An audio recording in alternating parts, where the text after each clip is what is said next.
call this meeting of the Board of Supervisors of Nevada County, March 27th. Mr. Rocker, would you lead us in the pledge, please?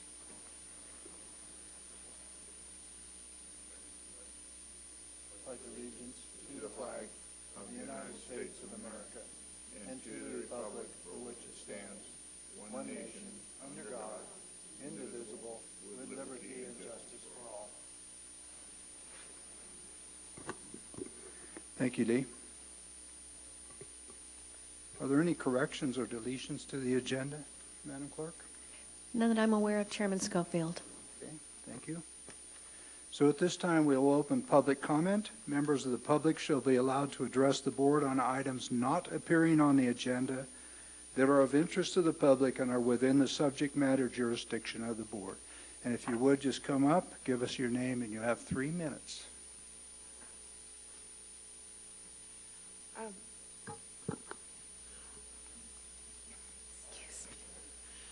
Yes, I'm Paula Orloff. I live in Nevada City, and I'm here to request approval of the local peace budget resolution.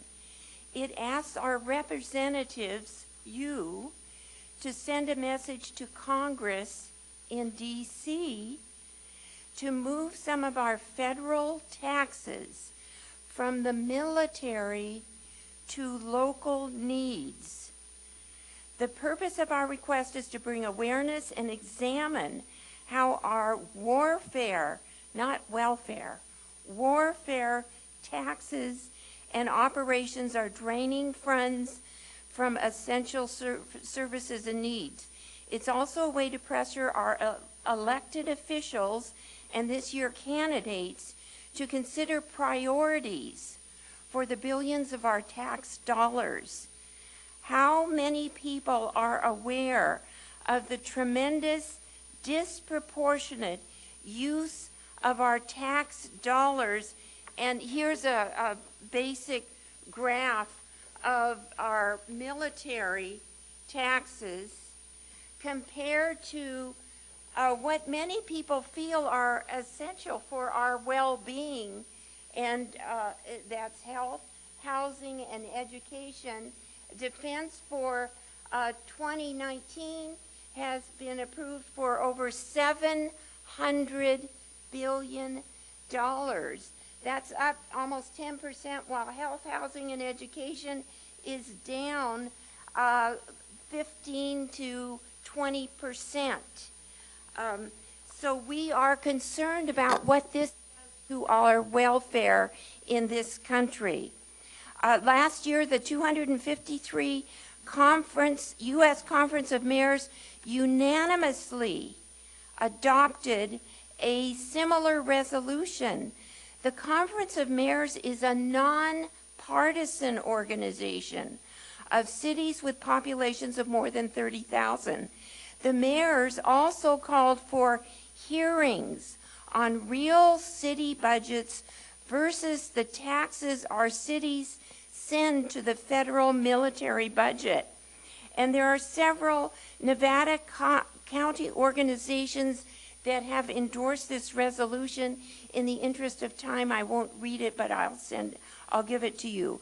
And we also have over 300 local citizen petitions gathered at various events to support the resolution. In addition to the Conference of Mayors, several cities have passed nonpartisan resolutions in the past year to move our tax dollars from the military to local needs. And in the interest of time, I'm not going to read those cities. Our country has been subject to ongoing tragic gun violence as well as wars. We could benefit by using some of our warfare billions on constructive solutions and healthy communities rather than violent methods here and in other countries. And I would like to, as a procedural question, I'd like to know how to get this on the agenda. Thank you, Paula. Anything you have, you can give to the clerk of the board, too. To request it. be on the agenda? You can request it, yes. Okay, thank you. Thank you.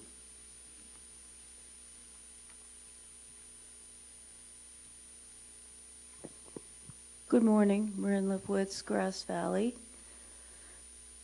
I'd like to read the local peace budget resolution that Paula was referring to.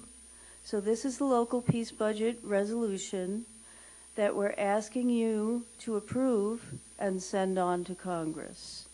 It's from David Swanson of worldbeyondwar.org. Whereas President Trump has proposed to move billions from individual and community needs to military spending, whereas the military budget already comprises almost half of discretionary spending, whereas part of helping alleviate the refugee crisis should be ending, not escalating wars that create refugees, whereas during his campaign, President Trump himself admitted that the enormous military spending of the past 16 years has been disastrous and made us less safe, not safer, whereas fractions of the proposed military budget could provide low-cost housing, free quality education from preschool through college, end hunger and starvation worldwide, convert the U.S. to clean energy, provide clean drinking water everywhere it's needed on the planet, build fast trains between all major U.S. cities, and double non-military U.S. foreign aid rather than cutting it. Whereas even 121 retired U.S. generals have written a letter opposing cutting foreign aid. Whereas a December 2014 Gallup poll of 65 nations found that the United States was far and away the country considered the largest threat to peace in the world. Whereas if the United States provided clean drinking water, schools, medicine, and solar panels to others, it would be more secure and face far less hostility around the world. Whereas our environmental and human needs are desperate and urgent, whereas the military is itself the greatest consumer of petroleum, fossil fuels. Whereas economists at the University of Massachusetts at Amherst have documented that military spending is an economic drain rather than a jobs program, be it therefore resolved that the city of the county of Nevada County, California urges the United States Congress to move our tax dollars in exactly the opposite direction proposed by the President, from militarism to human and environmental needs. And I forwarded copies of this to each of you. I would really appreciate your reviewing it. Thank you. Thank you, Marion.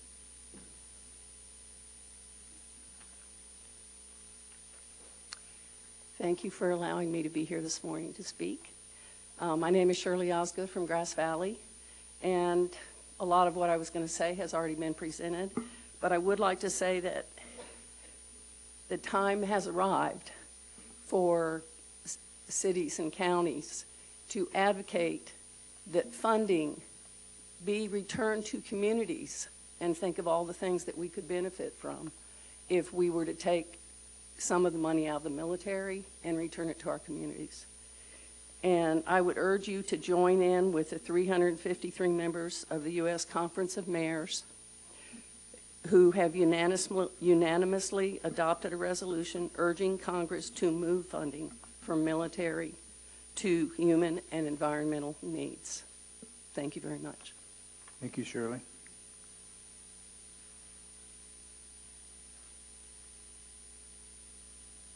Good morning, another Osgood here, Pamela Osgood, also from Grass Valley.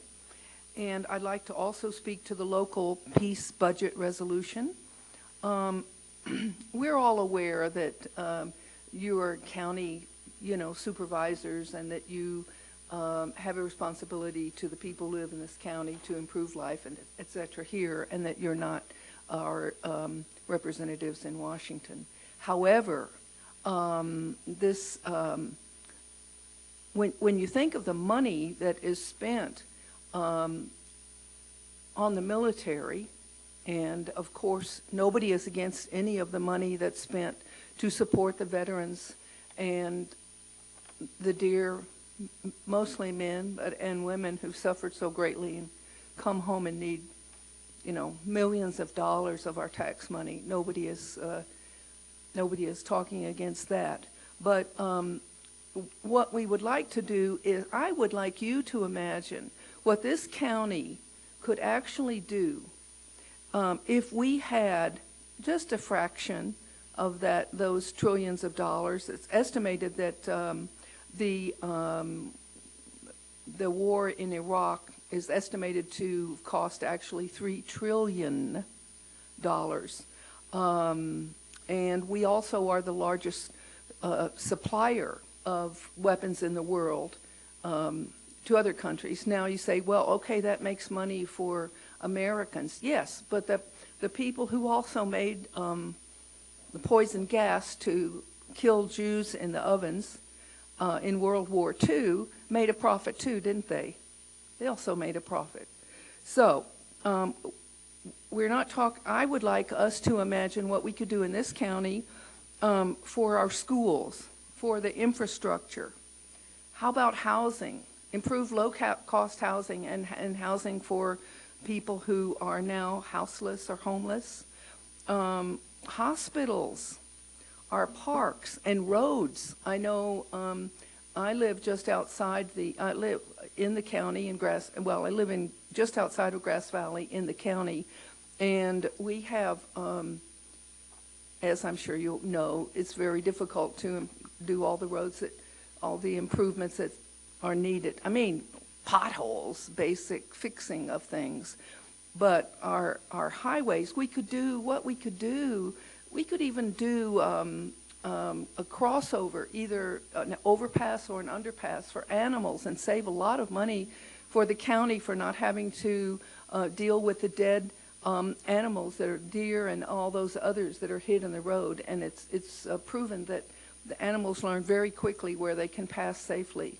I mean, there's so much that we could do. And so all we are asking is that you request that a fraction of this money that's going to the military come back to the people. And as you know, I'm sure, California, I'm over time. Yes, you California gives a lot more money to Washington than we get back. So let's just have some of it back to do something positive. Thank you very much. I'm sorry I went over. That's all right. Thank you, Pamela.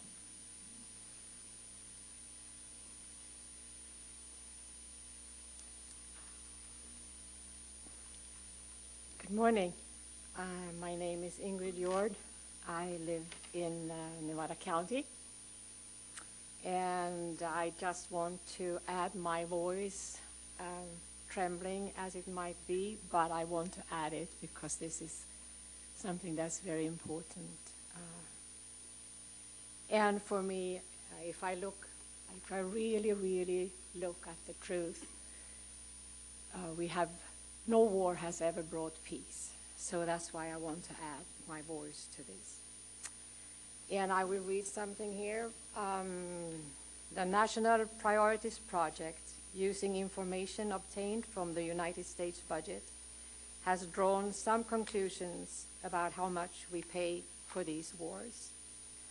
It has concluded that we pay $8.36 million per hour for all the wars since 2001.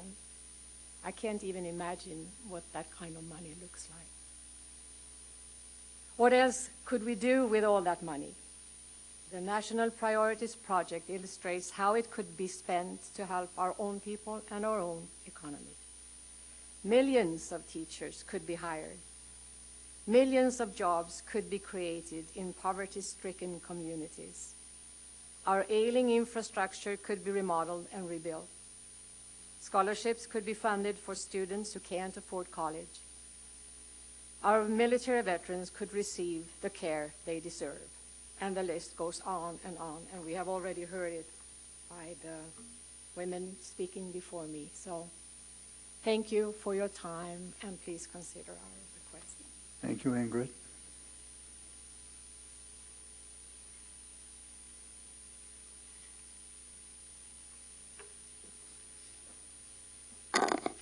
Good morning.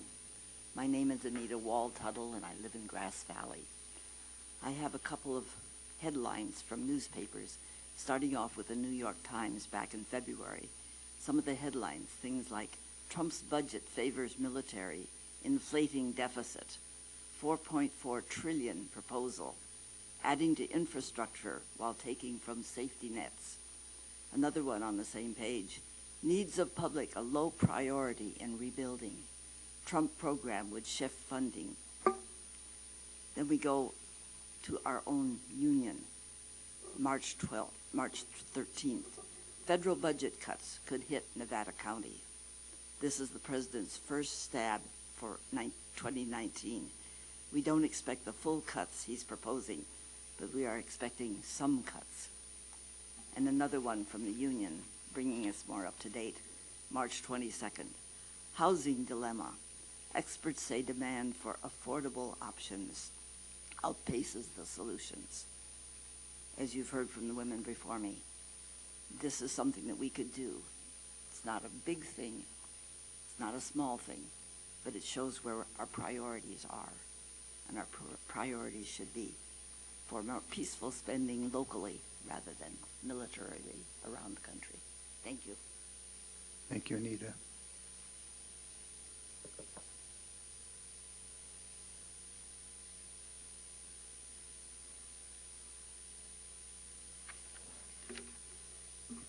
Good morning. My name is Diana Gamzon. I live in Nevada City. I'm the executive director for the Nevada County Cannabis Alliance. Since County CEO Rick Haffey announced in a Friday memo recently that a comprehensive environmental impact report would need to be conducted before cannabis cultivation ordinance is in place, Alliance members and cannabis farmers have struggled to understand how they will operate during the 2018 planting season. As the memo stated, the process may take at least 6 months to complete and upwards of $350,000. While this is one avenue to completing the EIR and reaching CEQA compliance, it happens to be one of the more expensive and lengthy options. By not having a reasonable ordinance in place for the summer, we have done nothing to address the very immediate concerns of our neighborhoods' public safety and environmental impacts. Meanwhile, responsible cannabis farmers have embarked on a path of moving forward with permitting and licensing by hiring environmental engineers, applying for greenhouse permits, and submitting required applications to the agencies such as Water Quality Control Board, all in hopes of being ready and at the starting line in time for the county to adopt an ordinance. However, there are other options that allow the county to fulfill its CEQA requirement while allowing farmers to move forward with local permitting, options that have not been publicly presented to you at this time. We are working on commissioning a memo from outside counsel, informed by research as well as cannabis industry and regulatory experts. This will detail other viable options that are available to the county. We will be distributing the memo to the board and county staff at the end of the week in hopes of helping your policy direction to county staff. We fully support moving forward with a complete EIR. In fact, we hope that the process includes all of the license tapes so we don't have to repeat this process in the future. But if we cannot solidify a path forward for cannabis farmers this season, and we are operating under the status quo that we have had for the past several years, the impacts would be sorely felt. Cultivation will continue in neighborhoods where it wouldn't be allowed otherwise. Water and pesticide usage would remain outside the purview of agencies like the Water Board, and compliance issues that pose a threat to public health and safety would go unaddressed. It's time to get this right. The cannabis community has been patient, as have our neighborhoods and as have the greater community. We have participated thoroughly in the democratic process set forth by the CAG. We have stayed engaged and informed, trusting that this process would deliver regulations that allow our community to operate as responsible and legitimate businesses and allow to have clear lines of distinction amongst cannabis farmers, those that want to follow the rules and those that don't. Following the defeat of Measure W, the community trusted the county that county staff and the board would work expeditiously to have a permanent ordinance in place by this year's grow season. Another grow season without a workable ordinance seems negligent at this point. There were key decision points from both February 13th meeting and the March 6th meeting that have not been decided. For example, minimum parcel size for Type 1 and Type 1C licenses and commercial cultivation setbacks. We ask that in upcoming April Board of Supervisors meetings, we can make some progress on these undecided items so that when you receive the ordinance on the draft ordinance on May 8th, it's near complete. We also ask that the CEQA options be presented in a public manner on one of the April board meetings. Thank you for your consideration. Thank you, Diana. Just a comment. I think the most important thing is to get the ordinance on the table. Therefore, I think we will see the ordinance. We will see hopefully on May 8th, and we will then take it from there. Thank you. Hi there. I'm Shanti Emerson. I live in Heidi's district, and I also own a home in Ed's district.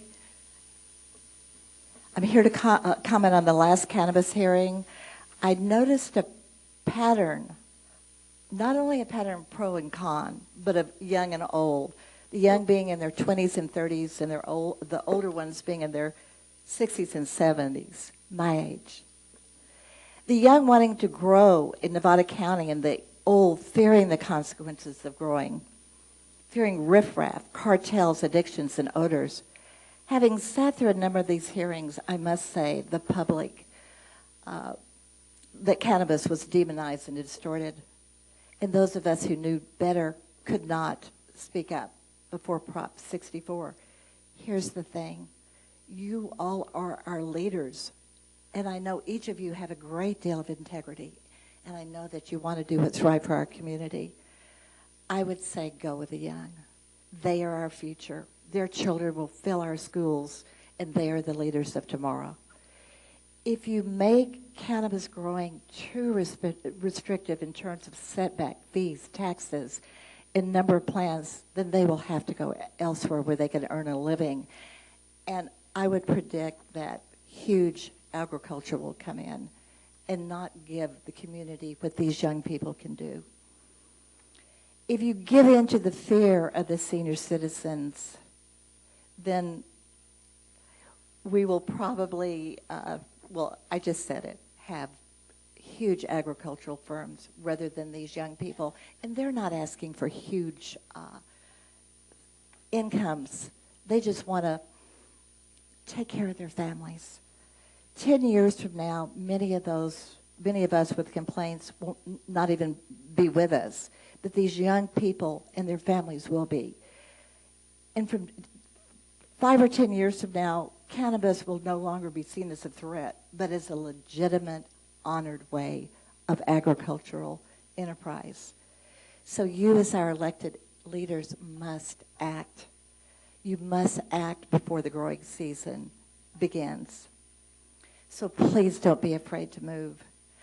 I know that it is hard to go into the unknown, and change is hard, but it's necessary. I am a retired college teacher. I have used recreational cannabis for 45 years, and I just feel honored that I'm able to say that without any fear of reprisal. But let's honor these young farmers. Thank you, Shanti.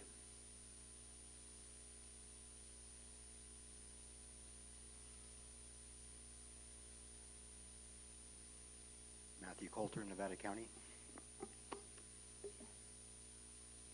I feel grateful to be able to be here today. I thank our military, because I think without the military, I don't think this meeting would be taking place right now.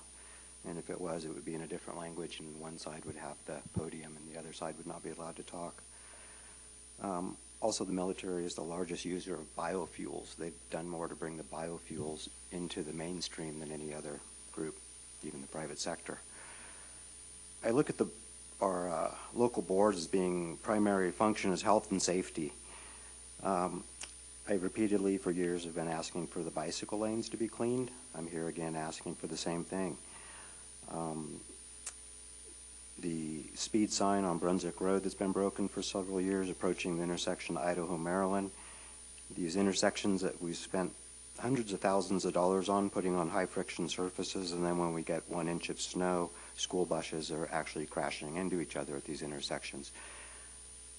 this has been going on for years. It would be a lot cheaper just to close that abandoned section of Idaho-Maryland Road that goes from Sutton Way to Brunswick, if there's the possibility that there's going to be a pileup at the bottom of Brunswick. Just close that piece of road. It's abandoned. No one wants it. It's so full of holes and deteriorated that it's an accident in its own right. As well as going down Brunswick towards the Brunswick Basin, the new 50-house development and the new bank there at the corner of Town Talk and Brunswick, there will be no traffic mitigation there whatsoever. And I just feel like we need more control over our traffic that's going on in the area. We're losing our young people for traffic accidents, being maimed, killed, and whatever the case may be. There's just certain intersections that I know we're not keeping track of how many intersections happen there, but it only takes one storm and listening on the scanner for 1 hour to realize it's costing the county a lot of money when these things happen. And it's predictable. It's not unpredictable that these things are going to happen with the weather. That's why we moved the buses down off the hill. It seems like we would do a little more preparation to keep things from piling up for the 1 hour period that people can't seem to drive in the hail or the rain or the snow. So please consider our roads as a safety factor in quality of life here, because people would like to come and participate with county events and different things, but when you keep hearing about people dying just going just a few miles, just doing their daily activities, it kind of gives you a second thought if you really want to get out there and tangle with them. Thank you. Thank you, Matthew.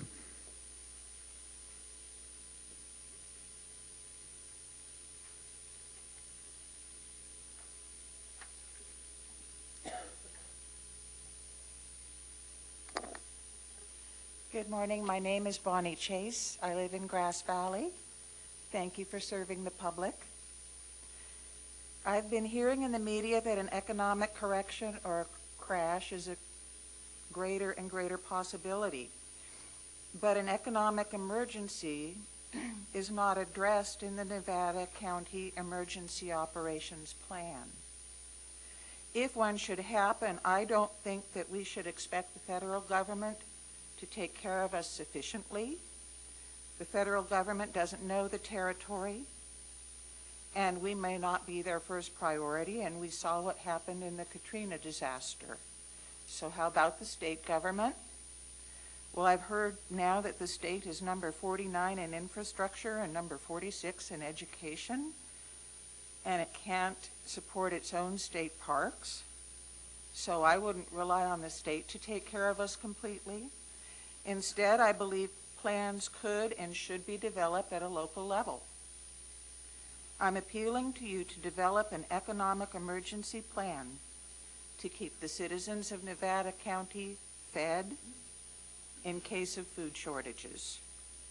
It is food shortages that cause people to panic, especially if their children can't thrive, and violence can easily be the result, but it doesn't have to happen here. All resources come from land and water and human ingenuity and heart, and we are very rich.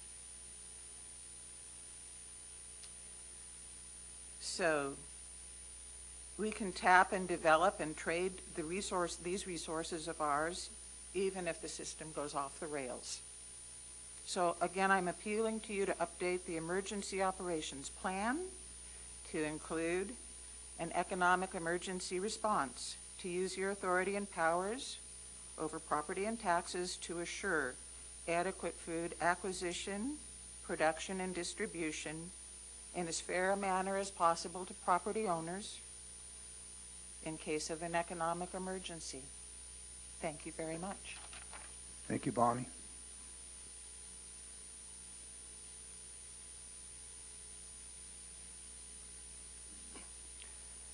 Mark Schaefer, District 4. At the risk of being repetitive, I think Diana did an awesome job presenting the Cannabis Alliance's position, but I also feel compelled, just because of all the work that I've done representing the cannabis community, to also speak on their behalf. I have really tried to be a moderate through this entire process. I really do try to look at both sides and see what the compelling reasons are for people believing the way that they do and holding on to their ideas.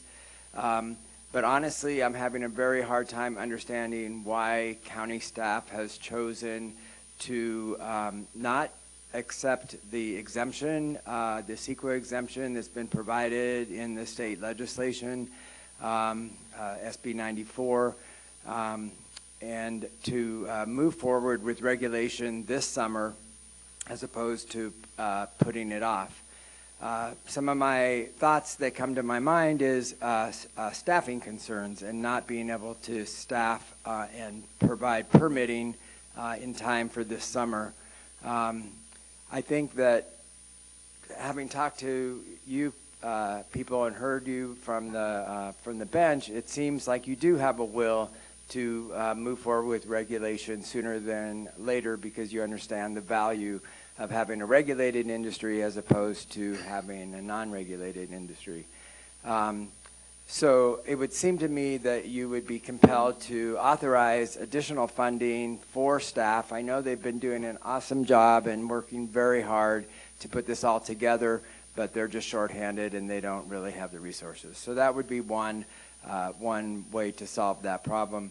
I think that another reason that they could choose to not accept the CEQA exemption is concern for the environment and making sure that the environmental impacts are not substantial. However, I think that moving into a regulated industry would have a much better benefit on the environment, as Diana pointed out, forcing people to go through the water board, forcing people to not use pesticides.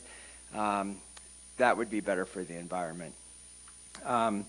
And the third reason I was thinking that they might not want to move forward is because of this concern that Nevada County will become the go-to county for growers and that we will become the pot county. Well, we are the pot county. We have been the pot county for a long time. So why don't we just do it right and regulate it? So I would really also like to hear public comment or public feedback from the county council or from the staff as to why we're not using the exemption. And I would still encourage you to consider that option as we move forward. Thank you. Thank you, Mark.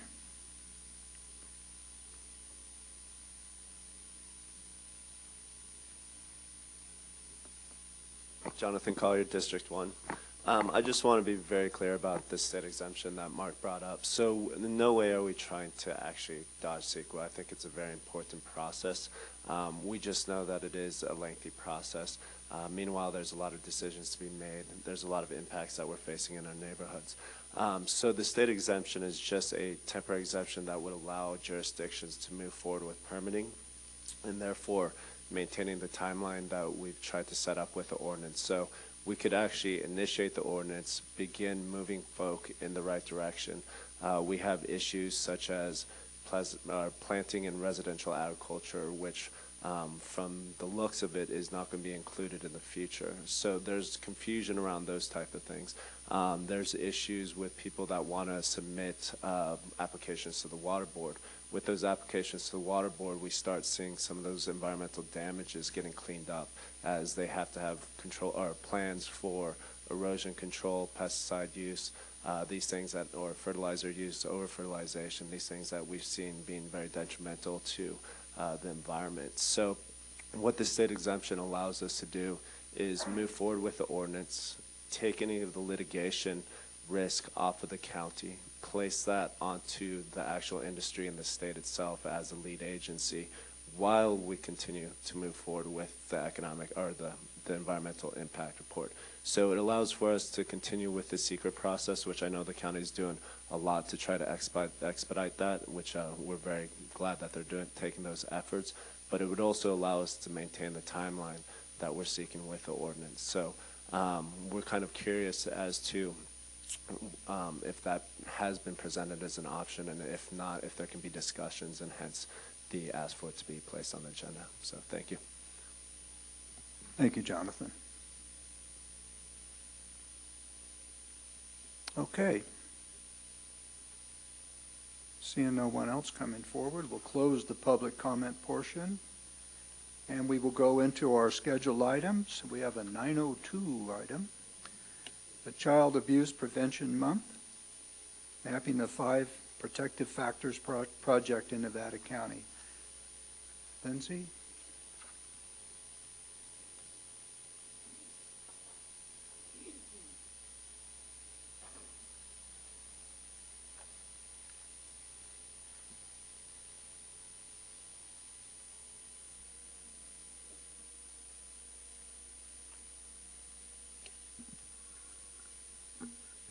Good morning, Chair Schofield and members of the board. Thank you for having us here this morning.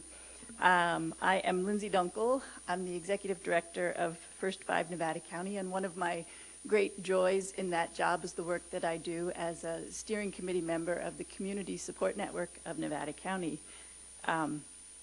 Just a brief overview of who we are. We grew organically when a small number of agencies working to support families decided to come together with the Child Abuse Prevention Council of Western Nevada County, CAPC, to ensure that services provided were meeting the needs and to identify and fill gaps in these services. And the successful nature of these gatherings with support and funding from First 5 Nevada County and CAPC nurtured a real sense of collaboration, and the seed began to grow. There are now more than 60 member organizations that include government agencies, education agencies, community-based organizations, businesses, parents, faith-based groups, and others interested in improving the quality of life for children and families in our community. So we meet monthly to share ideas, learn about area programs and collaborations, and discuss matters affecting families in Nevada County. We work together to build skills and abilities that will sustain and improve our individual and collaborative efforts to serve the community. By holding regular focused meetings, we improve and foster communication, coordination, and collaboration of both public and private agency services for families. We also advocate for families by identifying, raising awareness, building recognition, and enhancing visibility about existing and emerging issues that strengthen families and improve the health and quality of life for people in our community, especially those who are facing challenges and the underserved. And our vision statement is that all families in Nevada County have ready access to a well-integrated and coordinated support network that is easily available and well-funded. And I have to say, whenever someone comes from outside of the community, the first thing they remark upon is how collaborative we are and how well we work together. So you see many of us here in our green t-shirts, which we have worn before you before, that ask, and how are the children? It's a traditional greeting among the African tribe, the Maasai, passed down through generations. The question is asked until the answer, all the children are well, is given. And in this, April is Child Abuse Prevention Month, and we've given the clerk of the board a magnet for each view that asks, are all the children well? So I have bad news and good news today. It is a terrible time to be a child in California. It's not talked about very much, but our child poverty rate in the state of California is the worst in the nation. We are 50th out of 50 states in the percentage of children living in poverty. Here in Nevada County, you can see Nevada County represented by the yellow line, California by the blue line. Our children are increasingly living in poverty, and what this means is that families of, this reflects the percentage of children 0 to 17 living in families with incomes below the federal poverty level, which was $24,008 for a family with 2 adults and 2 children. We're doing better than California in general, but the distance between our percentage and the overall California percentage is narrowing. So we've gone from 9.1% to 17.9%. So it's almost doubled since 2005.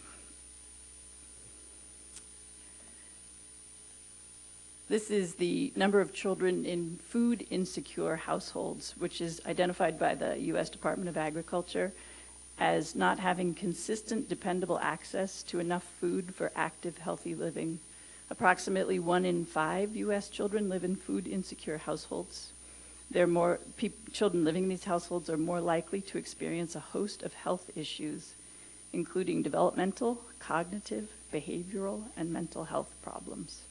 Our current rate is 23.4%, or almost 1 in 4 children in Nevada County living in food insecure households. I know there's been a lot of talk around here about adverse childhood experiences, or ACEs. We now have that being tracked in an easy manner. It's accessible on kidsdata.org by county in California. So this is the percentage of children in California and in Nevada County whose parents report that they have 2 or more adverse experiences. And you can see that in Nevada County, we are doing worse than the rest of California on average. So we now know that the tremendous lifelong impact of a high ACE score, and we should be paying a lot of attention to these kinds of data. We know what puts kids at risk: poverty, abuse, family stress. But the good news is we also know what leads to resilience. So science has shown us that there are 5 protective factors that are characteristics of individuals, families, communities, or societies that act to mitigate the risk and promote positive well-being and healthy development. So these are the things that will develop resilience in our community, in our families, and in our children. They are also shown to reduce the percentage of child abuse that happens. So most often we see them as attributes that help families to successfully navigate difficult situations, so the ability to bounce back from a hardship. A protective factors framework is an organized set of strengths-based ideas that are used to guide programs, services, supports, and interventions aimed at preventing child maltreatment and promoting healthy outcomes. The Strengthening Families Protective Factors framework from the Center for the Study of Social Policy distills extensive research in child and family development into a core. And that's what you see here, the 5 protective factors that really anyone can understand and recognize in their own lives. At its heart, it's about how families are supported to build these key protective factors that enable children to thrive. The 5 protective factors at the foundation of the Strengthening Families framework also offer a framework for changes at the systems, policy, and practice level, locally, statewide, and nationally. So the 5 protective factors are parental resilience, parents' ability to manage stress and function well when faced with challenges, adversity, and trauma. Social connections, provide relationships that provide positive relationships that provide emotional, informational, instrumental, and spiritual support. Knowledge of parenting and child development, understanding child development and parenting strategies that support physical, cognitive, language, social, and emotional development. Concrete support in times of need, access to concrete support and services that address a family's needs and help minimize stress caused by challenges.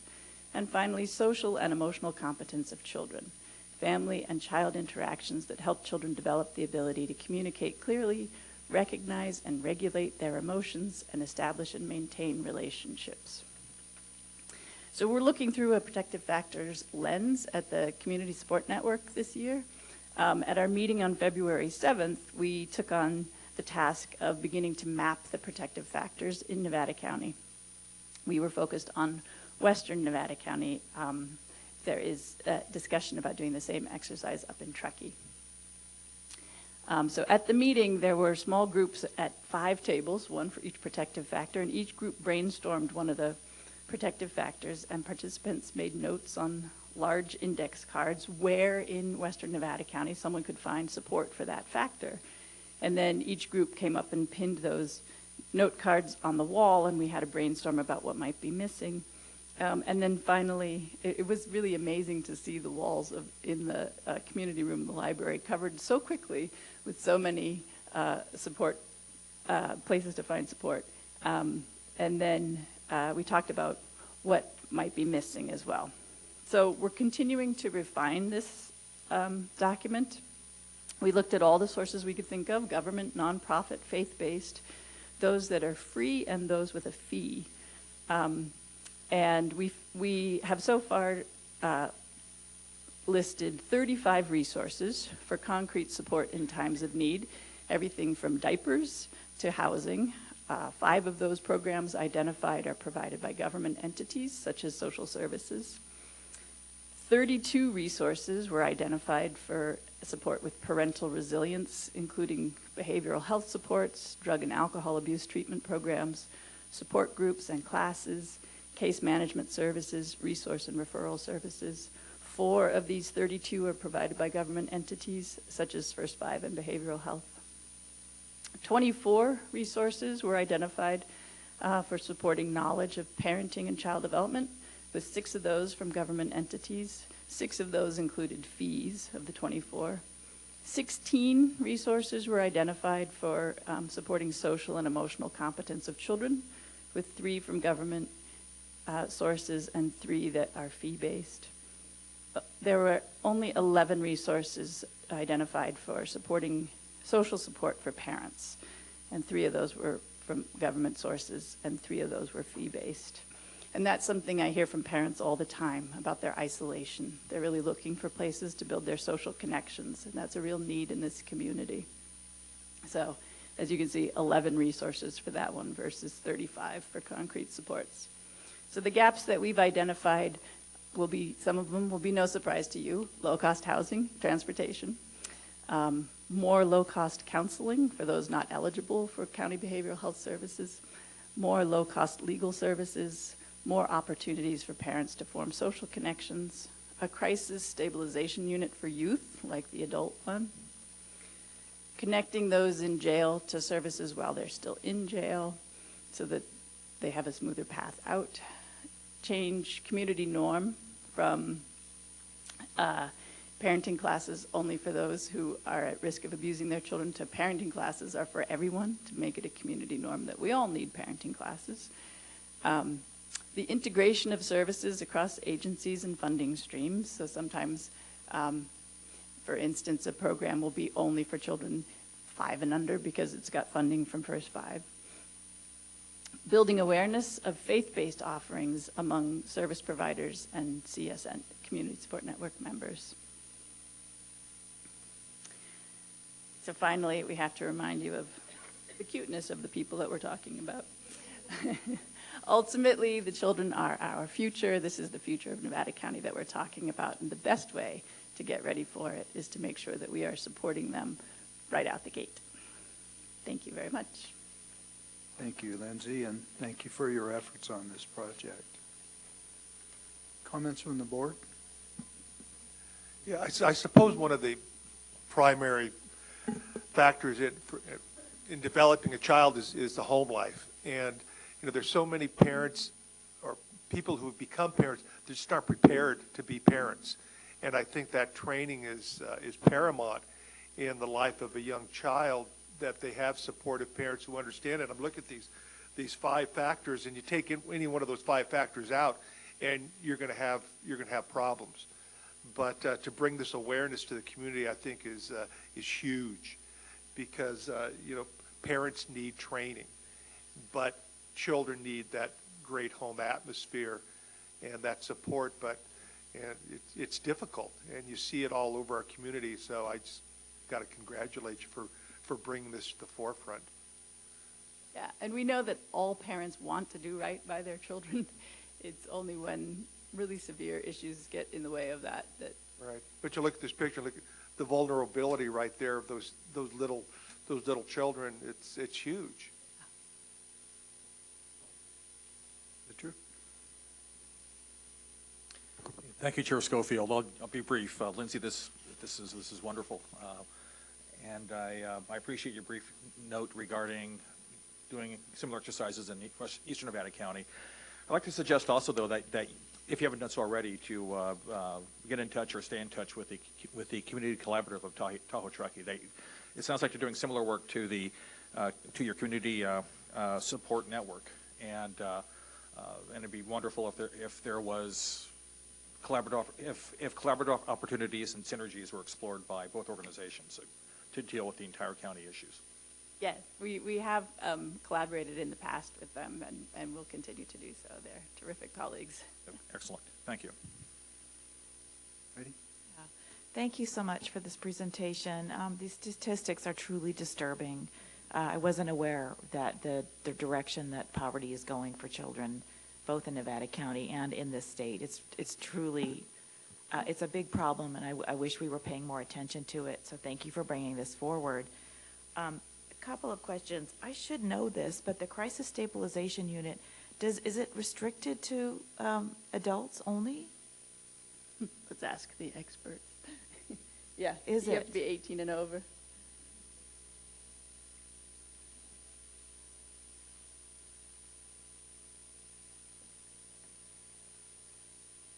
Michael Hegarty, Health and Human Services Agency Director. The Crisis Stabilization Unit is limited only to adults 18 and over. And is that restricted to that because of the funding sources? No, it's the certification, It's a certification. or licensing if you want it. It's not actually licensing, they call it certification. So it's not something we could look at potentially opening up a bed? No. There. Okay. Okay. Thank you. Another question, you mentioned that you're putting together a plan and you identified some of the things that will be in the plan. Will you also identify things that the county could do, recommendations that the commission would make to us, what we can do more of to help reduce these gaps? Absolutely, yes, thank you. And will you come back to us and present that to us then? Thank you. I'd be delighted to. Okay, thank you very much for your work. Well, I know how hard they're working. For 12 years I've been on First Five. I know the passion. My hope, I mean, I think we've done better. I mean, I know the statistics show, but they're also 4 years old. And I know what's been going on. I know the benefits. And so, I mean, personally, I'd like to see the fruits of our labor in updated stats. I don't know how we create those or how we get them, but 4 years old is, a lot's happened in 4 years. Yeah. And I look at Lindsay and I know what she's committed to for the last 4 years. I know there's been great movements in areas, and especially in the county. So this will go on, and it will continue, and the county will be, there will be areas where the county fits in, but there's also a lot of other areas that it's going to take the whole community to get behind. Unfortunately, there's always a lag in the availability of statistics, so we're always looking at the past to plan the future, right? Can I just add, too, that, I mean, just in all fairness, the federal poverty rate is ridiculous. $24,000 for a family of four. A single person can hardly live on that salary in this state. So that's, the poverty rate needs to be higher, in which case we'd be seeing even more cases. But, there needs to be a lot more attention to getting this stuff right. And I know you've been working hard. I'm frankly jealous of Hank for being on that commission as he gets to work on kids' issues. But there's going to be an opening on January 1st. So thanks again. Well, and I sit on the Sierra Nevada Children's Services Board. So Hank makes a good point that the numbers are disturbing. They surprised me also. But we do know you have groups like your own out there that are really working on the issue. So thank you for bringing the numbers to us today, and thank you for the work that you all do. Thank you, Lindsay. Thank you. Lindsay, quick question, if I may. To the stats, are the stats adequate? Can the stats be broken down into West County and East County, or are they county-wide numbers? They can be broken down by city. That's available on the, I was using the kidsdata.org information. And you can search by city, so we could look at Truckee. Is the data based primarily upon census data, or are they survey data? They use data from all different sources, and then when you look at each piece of data, it tells you what the source is. Okay. As you progress into Eastern County with regard to the work you're doing, the work that the CSN is doing, it might be useful to try to examine how that area differs from the West County. Yes. And if different strategies are necessary or different focuses are critical for that area. So, but again, thank you for the work you're doing. All right. So our next item is the consent calendar. These items are expected to be routine and non-controversial. Board of Supervisors will act upon them at one time without discussion. Any board member, staff member, or interested party may request that an item be removed from the consent calendar for discussion. Board? Yes, I'd like to pull number 9, please. Any other board members? Staff? Community? Public? All right. I would call for a motion then on the consent calendar minus item number 9. Second. Motion Supervisor Weston, seconded Supervisor Anderson. Madam Clerk? District 4. What do you think? Supervisor Weston, District 4. District 1. Yes. District 3. Yes. District 5. Yes. District 2. Yes. All right, item number 9 is a resolution approving an agreement for licensed software services and maintenance between the County of Nevada and Executive Information Services, EIS, Incorporated for California Law Enforcement Telecommunication System. Let's see. This is an amount not to exceed $277,408 for a period of 5 years, with additional information systems costs in the amount of $70,173 reimbursed by the Sheriff's Office, and directing the Auditor Controller to amend the Sheriff's Office fiscal 17-18 budget. Good morning, Board. Sheriff Keith Royal. This resolution deals with what we call the CLETS switch. It's the California Law Enforcement Telecommunication System. Basically, it allows our dispatchers, our patrol officers, and a variety of public safety agencies access to the state record systems. So in a sense, if I want to run a driver's license, it allows me to have that connection to do that, or a vehicle registration, or a wanted person, a stolen firearm. So there's a myriad of files or record systems we have access, and this is the switch that allows that communication. It also allows us access to the federal system. So somebody who's wanted in Florida, when we run a records check, it would allow us then to access that information and to make that arrest. So the system we have, it's a dinosaur, it's an antique, it's no longer supported by the vendor, so we're at a critical time, and I know that Steve Monahan has been begging to get this through because we're very much afraid this system will fail and it's not supported any longer. So that's what this technology is about. It's a lot of software and some hardware to enable us to continue to make these connections through to these record systems. With me is Martin Polt to talk about the financial side and ISSB, and I'll turn it over to Martin, and then we can go to any questions you may have. Good morning, Mr. Chairman, members of the board. Martin Polt, your Deputy County Executive Officer.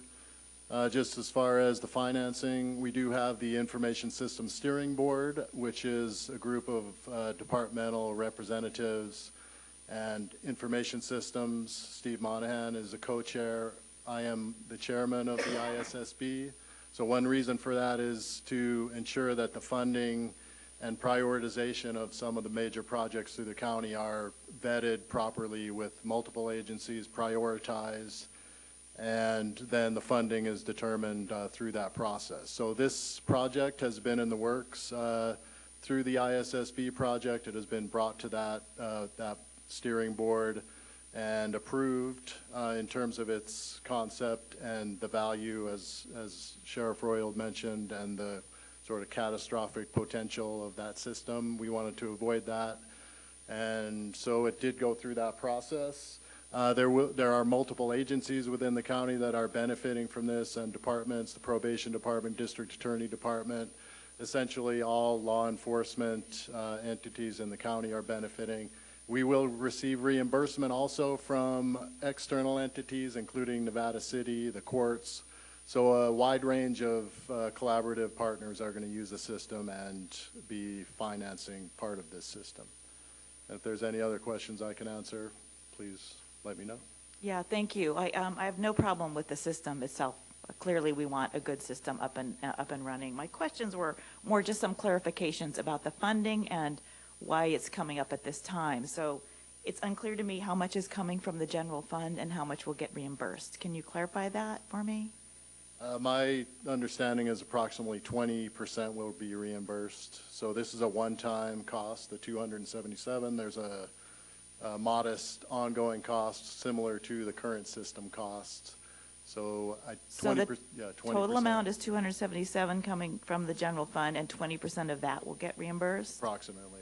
Okay, so what I don't understand is how this wasn't in the budget originally, and I'm really glad to hear that it went through this process. That's what I would look for. But, you know, databases cost us millions and millions. It's a constant bleeding of our resources, and I'd like to know that there is a plan for when systems are going to go down so that you can look forward and plan it. This is coming, it looks like, unless I'm misreading it, coming late in the budget year as an additional request. So I'm wondering what happened there. Thank you. So we do have in the information systems reserve of the general fund, there's an ongoing contribution through the budgeting process. So approximately $300,000 goes into the information system assignment.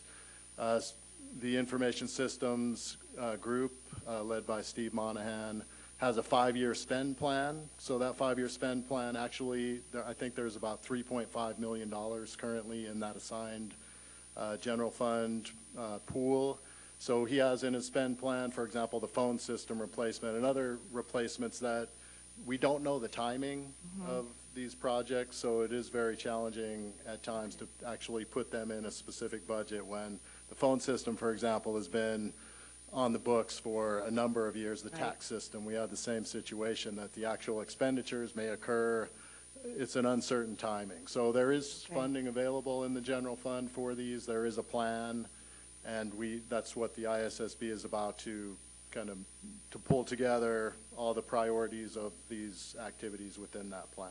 So this upgrade or this fix was in that 5-year plan? This upgrade it's always determined upon approval in the ISSB which funds are going to be expended. Okay.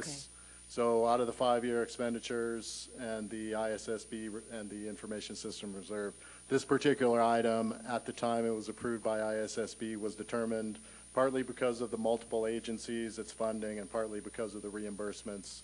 It did not actually come out of that specific assignment, but it was within the planned activities of the ISSB, if that makes sense. Okay, thank you for helping me understand that.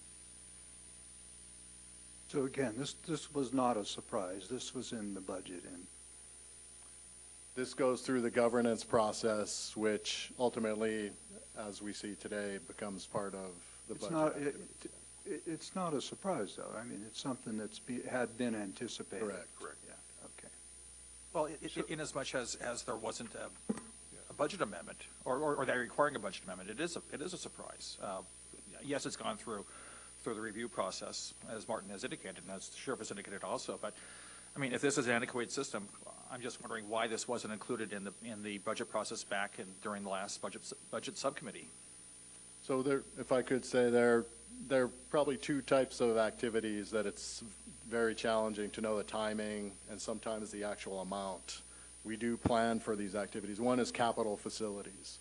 Capital facilities you see come before the board, various expenditures related to capital facilities. We know that we have for example, deferred maintenance plan. We have a capital facilities plan which has gone to the board. The capital facilities has specific priorities that they've identified, but we don't know the timing and sometimes the amount. There's an RFP, there's a contract, and it just, because of that, to continually try to budget things that are significantly uncertain. IS type of capital expenditures, this is a capital expenditure.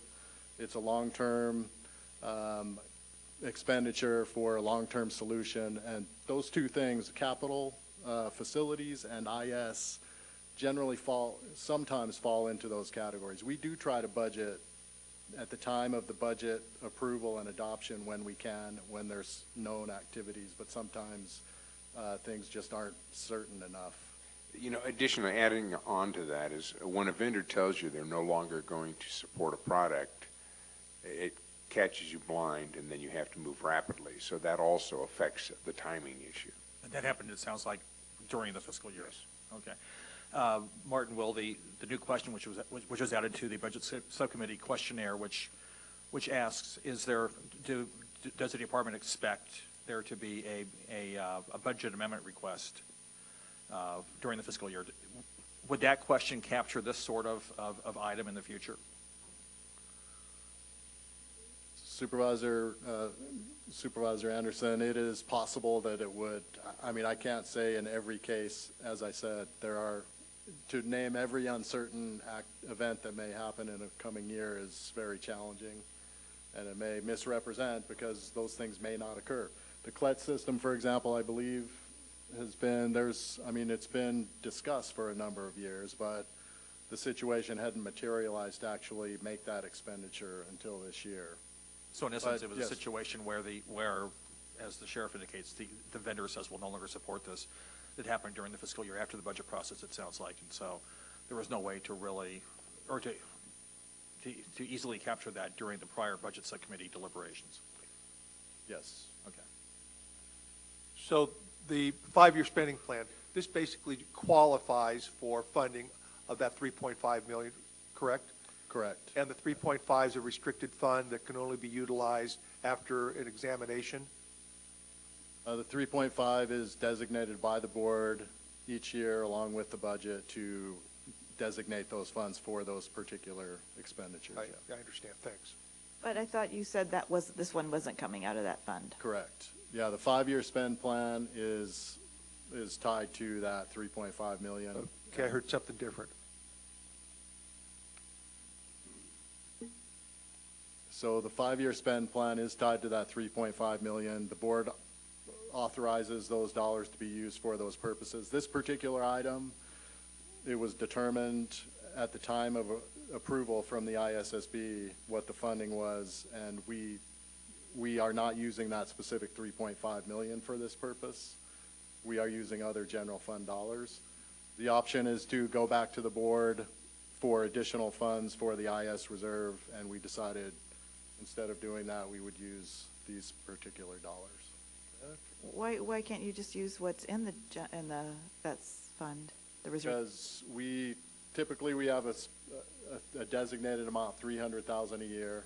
If I made that every year, I could change that, and we could make it 500,000 a year or a different amount. But we determined that the 300,000 a year would fund other activities on that 5-year spend plan, and therefore we would use other general fund dollars. So either way, they go through the process. They're earmarked for information systems infrastructure, and it went through this, their planning process to use those funds. So am I to understand that Nevada City, Grass Valley, other jurisdictions will benefit from this system as far as your ability to access state information? Not Grass Valley per se, but Nevada City and the courts. Okay, how does Grass Valley access that? They have their own switch, as we call it. Their switch can talk to ours. Is that a good way? We go through DOJ and we communicate in the sending of various data. And Truckee also, right, I believe? Right, they have their own also, yes. So they'll be dealing with the same issue? Well, they could be, but it's, I don't know what technology they're using or vendor that allows that connectivity. Okay. All right, any other comments, questions? Just a clarification, Martin, with regard to the expenditure plan for the ISSB. Those expenditures, I presume, are captured through the budget subcommittee during its deliberations, correct? I mean, your department informational sheets should show, I presume, the expenditures as planned through that 5-year plan. We will, in the IS budget, you will see the 5-year expenditure plan. Okay. That answers your question. So it's not done on a department basis, it's done as Correct. part of that. Okay, thank you. Is there any public comment on this one?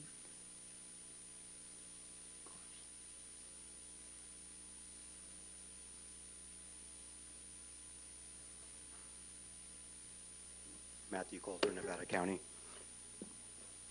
I understand this is being brought forward by the Sheriff's Department. In the recent multiple sheriff's forums that I've been to for our new candidate, which will be one of those 3 people will be our new sheriff, they all say there's going to be big shakeups, big changes, reallocation of funds, and I just feel like at what point do we say things are going to change under a new sheriff's administration and we decide that the next people that come in might want something a little different?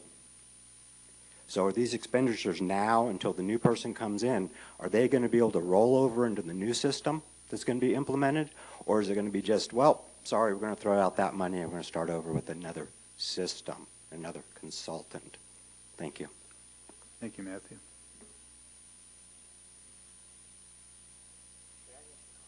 Yes, you may. Give your name.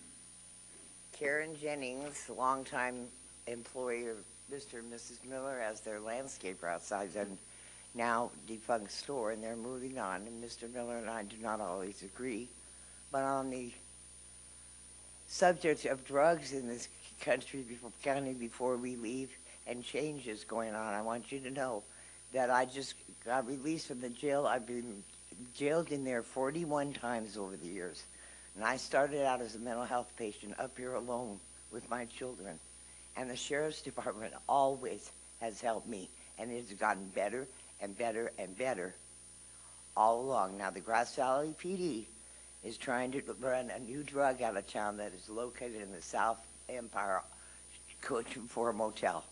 And you people, you ladies and gentlemen, I don't know any of you anymore except Mr. and Mrs. Miller. If you would keep it on the I will, subject of but please, what you're talking about now is very important, and I will not be around for a few months. I have to take care of my boyfriend who is dying of cancer. Only for us, ask your police departments and your sheriff's department to please concentrate on the drug problems first and help our children. Otherwise, Mr. Miller has always been right. We do not need recreational marijuana around our children. It affects their health. So do your jobs as far as you're concerned. I'll work behind the scenes with the homeless and the mental health when I come back. Thank you. Thank you. All right. Hank, yes. So there seems to be some dancing around, okay? So is the funding for this, so it didn't come out of the IS reserve, did it come out of the federal funding general fund?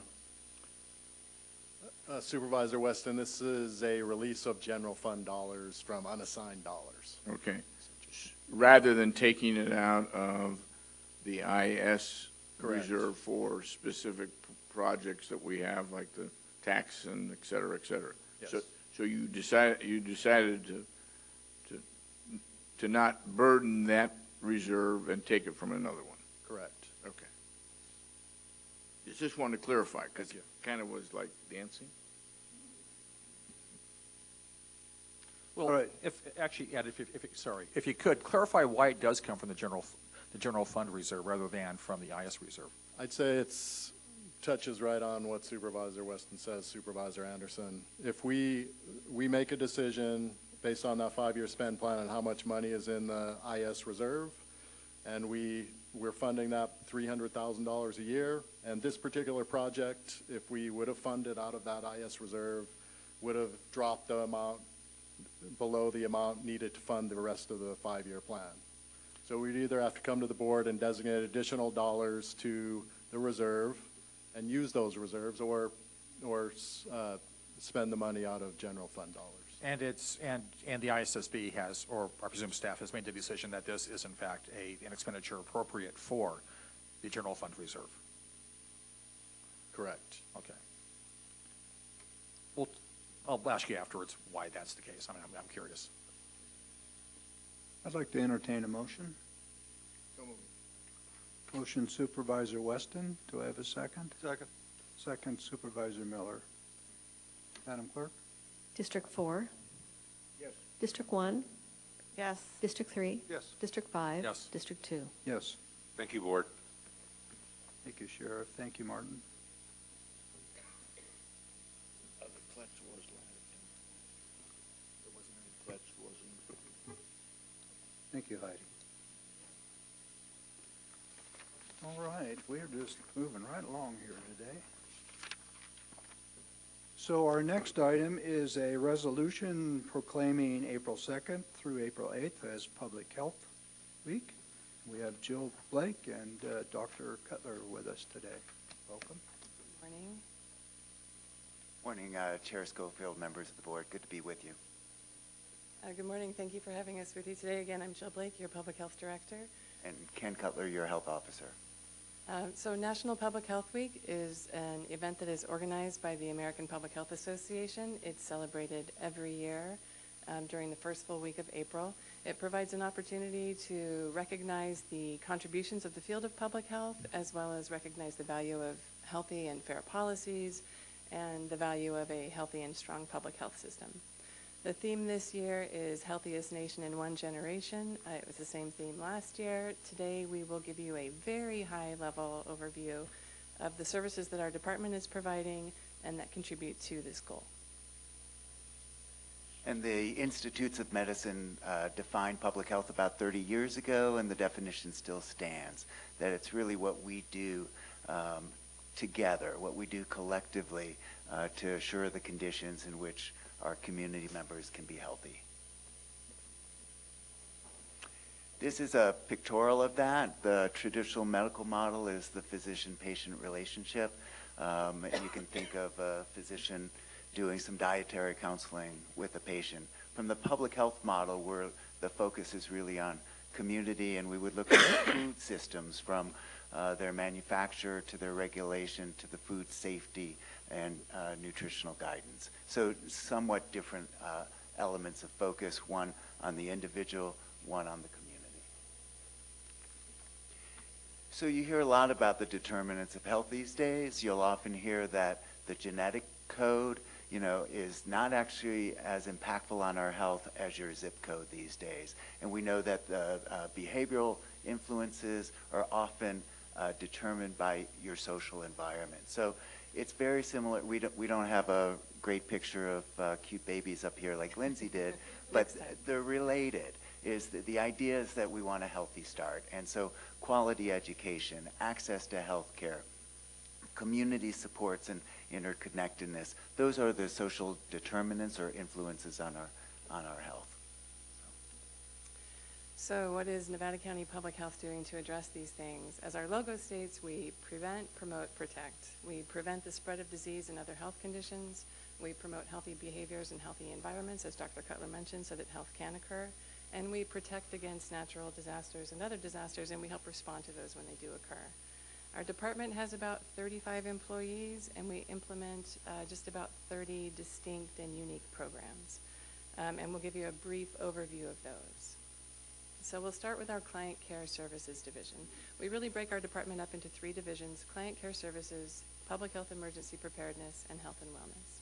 In Client Care Services, that's where most of our public health nurses do their work, and this is where a lot of our direct services occur.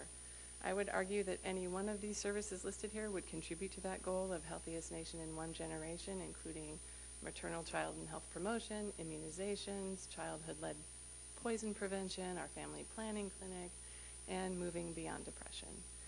That's the one we'll just give you a brief highlight on. So Moving Beyond Depression is a program that was identified by our maternal, child, and adolescent health nurse.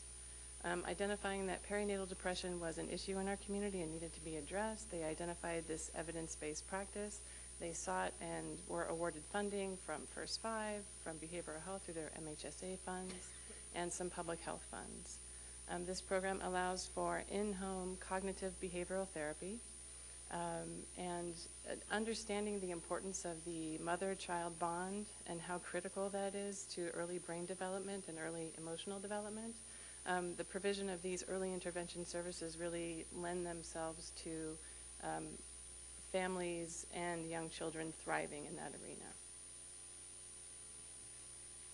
And just to give you an idea of some of our public health emergency preparedness activities, there's a saying that luck can be an unreliable friend, and we don't want to rely on luck when facing disasters or emergencies. So we try to prevent, but we want to be able to respond. And so one of the phases of our emergency preparedness exercise is that fall drive-through clinic at the church where we distribute flu shots. But wanted to let you know that along with that, we tried to really challenge ourselves, because if we were faced with a true pandemic, we couldn't do it with our public health department only. We would really have to partner with others to distribute vaccine to protect. And so there are things called points of dispensing, or pods. And so while the community saw the drive-through, we also were operating 5 different pods on both sides of the county simultaneously, distributing product to Tahoe Forest, to Sierra Nevada, to some school teachers, to a skilled nursing facility, and through one of our clinics. And we had to collaborate with the state. They actually sent product through their emergency preparedness office and through their pharmaceutical services unit. Our environmental health branch was there to warehouse it, inventory it, and distribute it out. And it all went relatively smoothly. We learned quite a bit, and I think we are more prepared as a result. So our Health and Wellness Division, this is really where most of our policy, systems, and environmental change work occurs. This is where a lot of our primary prevention work occurs, and also there's a strong focus on an engagement of youth in this area. So we have our Nutrition Education Obesity Prevention Program, Alcohol and Other Drug Prevention, our WIC program, Pre-Diabetes Prevention, HIV Case Management Testing and Counseling, and then our Tobacco Use Prevention Program. Tobacco use prevention is a good program to use as an example of some of the policy systems and environmental change work we've done. So our tobacco use prevention program, again, they engage youth and adults in their work. There's an adult coalition, there's a youth coalition, and both those coalitions work towards policy change in their community. Some of their successes include smoke-free multi-unit housing, as well as smoke-free downtown areas. They contribute to those practices. And in addition now to the policy work, we're also able to provide direct education and some cessation services as well. So if you look at the primary preventive efforts that are captured here in health and wellness, so we're talking about healthy eating, obesity prevention, tobacco use prevention, alcohol use prevention. Really, we're talking about the behaviors that contribute to the development of chronic disease. So we really consider this to be our chronic disease prevention division as well. And while dollars don't really reflect the true toll of chronic diseases, I think it's useful to take a look at the impact of treatment and management of chronic diseases in a county of our size. So Professor Paul Brown and colleagues at UC Merced, he's an economist, took CDC analytic tools and some databases, and county by county tried to assess what the costs are. If you look at direct medical costs plus the cost of decreased productivity, absenteeism. And so you can see it's in the tunes of millions of dollars to our community every year in terms of management and treatment and effect on productivity. One of the nice things when you think about trying to prevent these is that they have common factors. So if we decrease smoking rates, if we increase nutritional quality, if we have better access to physical environment, we improve all of these things. So that was sort of a bird's eye view of the programs that are embedded within our department. And now we'll talk to you about a few new things that are coming up within our department, the first being an oral health program. So with the passage of Proposition 56 by California voters that increased the tobacco tax, that proposition allowed for funding for the development of local oral health programs. Those programs basically carry out the state's oral health plan, but allow for a local flavor as well. So you, our board, you just approved that agreement with the California Department of Public Health in January. We're in the earliest stages of assessment and planning, and we'll be excited to report back to you on how that program evolves. And I've been able to talk to you before about the opioid epidemic, and it's a multi-pronged approach where we want safer, more judicious prescribing, we want better medical disposal, increased treatment options, but one thing is we want the rescue medicine, naloxone, to be more widely distributed. And so we were able to get some state-funded naloxone. We've integrated this into our HIV testing and counseling for distribution, as well as given naloxone out to partners, first responders, et cetera. Out in the community, one project that we're very excited about, so I know you've heard us talk about our community health assessment. It was our inaugural community health assessment and much broader, a bigger project than we had taken on before. We do regular health status reports, but our CHA was really more of telling a story and looking through the lens of social determinants of health. As it turns out, our local hospitals every 3 years have to produce a community health needs assessment. After we produce our community health assessment, we produce a corresponding community health improvement plan. After our hospitals develop their community health needs assessment, they develop implementation plans. So we're all working on these things independently, but for the first time this year, we're actually working on them together. So we'll be starting that, I think, next month on a collective county-wide community health assessment and implementation plan that we all own. So we're very excited about that venture. And then in terms of cannabis, the role of public health in cannabis is evolving. And we're all learning, I think, together. But it seems like we do have some set roles. And one of that is standard public health, which is monitoring. We want to know what's happening to trends of use. We want to know what's happening in terms of emergency room utilization, poison control calls, those types of things, as well as potential benefits of a well-regulated market. And then we also want to inform and educate, particularly priority populations like the youth and pregnant in our community. Lastly, we would just want to provide you with a quick accreditation update. As you know, our department is seeking national accreditation. On average, it takes about 4 years for departments to achieve accreditation. Many years ago, when we first started this effort, I talked with directors of departments that had just gotten accredited. And they said things to me like, even if we didn't get accredited, this would be worth it. We're a fine or functioning department, so I would go through it again. And I didn't believe them. Now that we're a few years into it, I understand what they were saying. I would say that as a result of our efforts to date, we are a fine or functioning department as well. So to date, as the list indicates, we've completed our community health assessment, our community health improvement plan. Our first ever strategic plan is almost completed. We have a quality improvement plan, a performance management system, a workforce development plan, a branding strategy, and a new policies and procedures manual. So this year, we'll be submitting our application to the Public Health Accreditation Board. We'll send our accreditation coordinator for formal training in the summer. And then we have 12 months to submit our documentation, after which time a decision will be made about whether our department will get accredited or not. So we have a strenuous year ahead of us, but I think we're up for it. And that's it for in terms of our presentation. We know you have a resolution in front of you to proclaim National Public Health Week, or Public Health Week in Nevada County, and we respectfully ask that you approve that resolution. Thank you, Jill. Thank you, Doctor. Comments? Heidi? Yeah, I want to thank you again for bringing so much great information forward. I think the work you do is probably some of the most underappreciated work. You know, you don't hear about a crisis until a crisis happens, and you're preventing crises every single day. And you're doing tremendous work. I'm excited to know that we're going ahead with accreditation.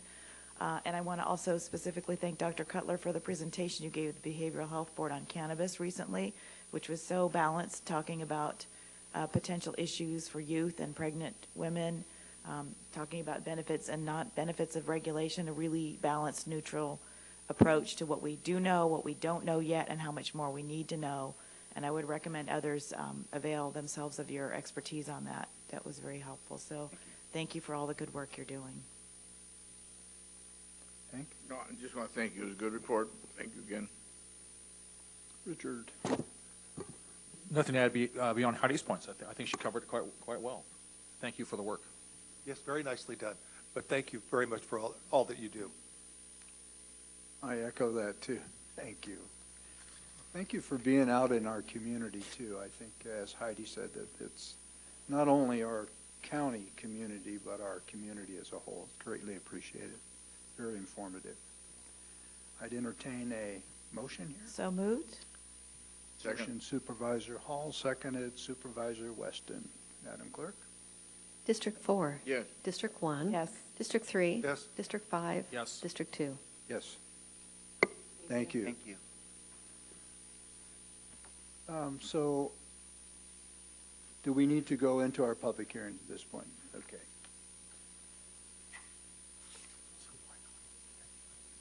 We'll take a real quick break here for, before we get into that, okay? We'll do it.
We'll call this meeting back to order. Supervisor Anderson, I'm sure, will be here shortly. At this time, we will be opening a public hearing to consider the appeal filed by Mr. Andrew Casano on behalf of Ms. Susan Rideout, Ms. Claudia Baker, and Patricia Fraga of the Nevada County Planning Director's January 19th, 2018 notice of conditional approval for a boundary line adjustment to transfer 1.0 acres of property from a 19.62 acre parcel to a 0.67 acre parcel located at 15144/15200 Lake Lane, Nevada City. This is a resolution at this point denying the appeal filed by Mr. I don't know that I need to read that at this part. So this is the item we will be dealing with. Chair Schofield, before we go any farther, I need to recuse myself on this item. I've received campaign contributions from the representative for the appellant, and rather than go into it, the appearance of any impropriety, I just want to make full disclosure that I'm going to step aside on this item. Thank you, Supervisor Miller. So the procedure will be the staff presentation, followed by a presentation by the appellant limited to 15 minutes, presentation by the proponent limited to 15 minutes, a testimony from members of the public limited to 3 minutes, summation by project proponent limited to 10, summation by appellant limited to 10 if there is an appellant, and rebuttal by members of the public limited to 2 minutes. So at this time, Brian. Thank you. Good morning, Chair Schofield and supervisors.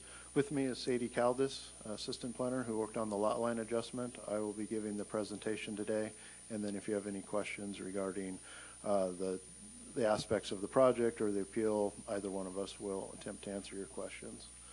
So as was read into the record, this is an appeal of a lot line adjustment approval. For a little bit of background, lot line adjustment 17-0024 was submitted in December of last year and approved approximately a month later. It would transfer, or it was approved to transfer 1 acre of property from the Baker property to the Fraga property, thereby decreasing the Baker property from 19.62 acres to 18.62 and increasing the other property to 1.67 acres in size. This is the site plan that was submitted with the application. The green highlighted parcel is the smaller of the two, obviously, the Fraga parcel, 0.67 acres in size at that time. The larger 19.62 acre parcel is the Baker parcel. And the lot line adjustment would amend the lot line to add acreage to the green parcel, thereby creating the 1.67. I do want to point out that the new lot line adjustment does cross between these existing structures that are shown on the site plan, runs up to the north and then in this direction. And so those structures are kind of at the basis of this appeal, and I wanted to point out their proximity and location to the structures that are shown on the site plan. Scaling out this shed and this barn, based on the scale provided, it's about 57, 58 feet from one another. Obviously, the thickness of the lines and the pinpoint accuracy of those squares may not scale exactly how it is on the ground, but the importance there is that the property line setbacks are 30 feet. So one of our review criteria is to ensure that new property lines meet setbacks from existing structures. So I wanted to point out those locations. And as I mentioned, that some of the standards outlined in the zoning ordinance, Section L2 4.1.3E states that boundary line adjustments shall not result in conflicts with site development standards. So staff's practice is to review new lot line locations in relation to the existing structures in order to verify that the new proposed location will meet setbacks as prescribed by the ordinance. In this case, those two structures that I pointed out were not found to have permits on record, approximately 352 square foot shed and a 520 square foot barn. The shed also appeared to be located within an NID easement, which also our code prohibits structures from being located within easements.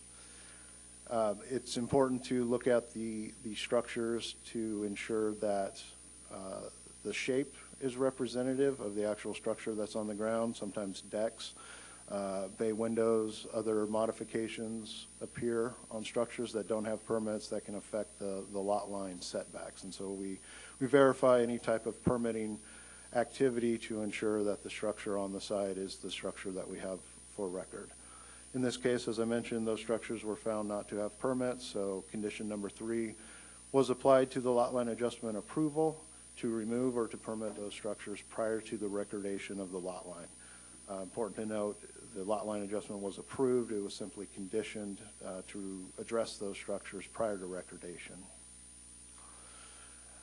Before I get into the points of the appeal, I did want to point out that we did talk to the applicant at the time, the appellant now, and offered to see what we could do to address those illegal structures and move forward with the lot line adjustment. One option that was offered was to remove or modify the condition regarding the timing of the lot line adjustment recordation and to give some sort of time frame to the property owners to address the illegal structures, allow the lot line adjustment to be recorded, but again, within a certain time frame, if those structures had not been applied for permits, removed, or addressed in some other way, the issue would be referred to the code compliance division in order for that process to begin to ensure that those structures are addressed at some point in the future.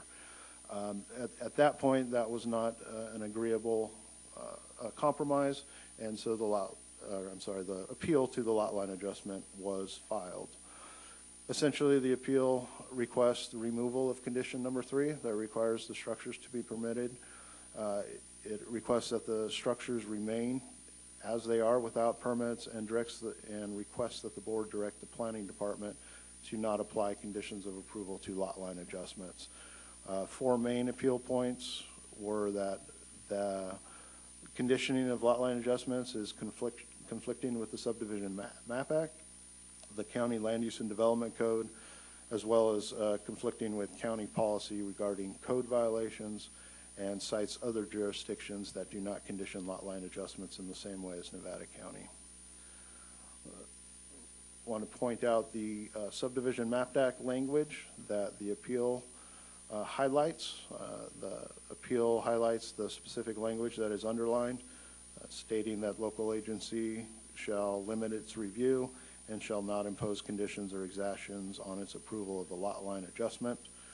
You can read it in whole, but staff's response to that is the next part of that sentence simply states that a local agency shall not impose conditions except to conform with the general plan, any coastal plan, and zoning and building ordinances.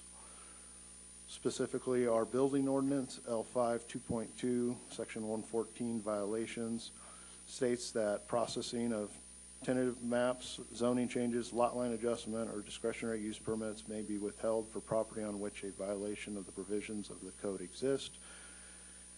Skipping to the underlined portion, unless condition to require such violation to be corrected or mitigated.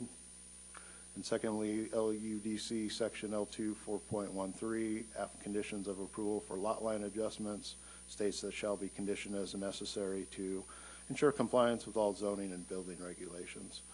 So that condition number 3 was applied to the approval of the lot line adjustment consistent with the provisions of these 2 code sections. The second appeal point is very similar to the first. It focuses on the Land Use and Development Code standards, and these are the standards that are paraphrased for the standards for approval for boundary line adjustments in the Land Use and Development Code, section 4.1.3, that the lot line adjustment cannot conflict with prior conditions of approval of any other map or other permit that was approved for the property. It cannot result in additional density for any of the parcels involved in the lot line adjustment. The resulting parcels must meet basic general plan and environmental health standards, and it needs to meet minimum parcel sizes. We agree with those standards and point to the following section, section F, which I referenced earlier, which states that the approval shall be conditioned as necessary for compliance with zoning and building regulations, and again, section 2.2 of the building code. Appeal point number 3 talks about inconsistencies with code compliance policies. The appellant states that only complaints filed by a citizen can result in a code case, and staff is not permitted to refer violations to Code Compliance Division. As I mentioned, in this case, we are not opening a code case.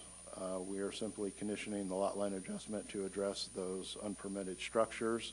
One of the options proposed to the appellant was to move the lot line adjustment forward, but in order to ensure some timelines and compliance, that code compliance staff would be involved, because after the lot line adjustment records, planning department and building department, we don't really have any follow-up permits or any other hooks, if you will, to ensure that those structures are followed up on. Our policy regarding code compliance or code cases is the majority of our cases are based on citizen written complaints, but also code issues are referred to the Code Compliance Division when observed health and safety violations are observed by staff on site, construction that is occurring without permits, and referral from other departments or agencies.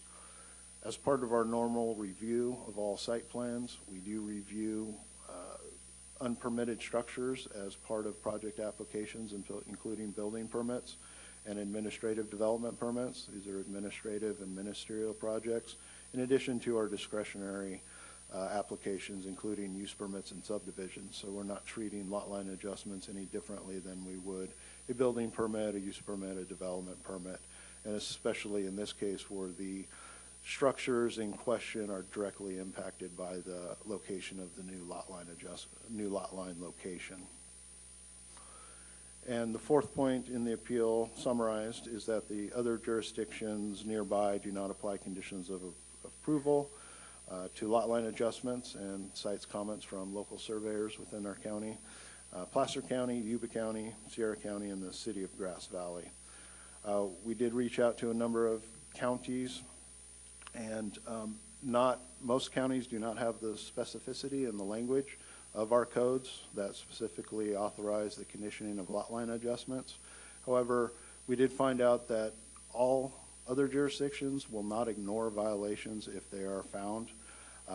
It's a bit of a case-by-case violation or a case-by-case basis for violations that are responded to by other counties and other jurisdictions. Some indicated that they would simply not approve a lot line adjustment, included Colusa, Yolo, Sacramento, San Benito counties. Case-by-case basis that the issue may be referred to code compliance depending on the building official's determination if a health and safety issue exists. Included San Bernardino and Shasta counties. And I would also note in talking with Yuba County and Placer County, they too indicated that they would not simply ignore a violation if it was found in any type of application review. While they may not condition the lot line adjustment to address that violation, that they would look at the best way to ensure compliance with their codes.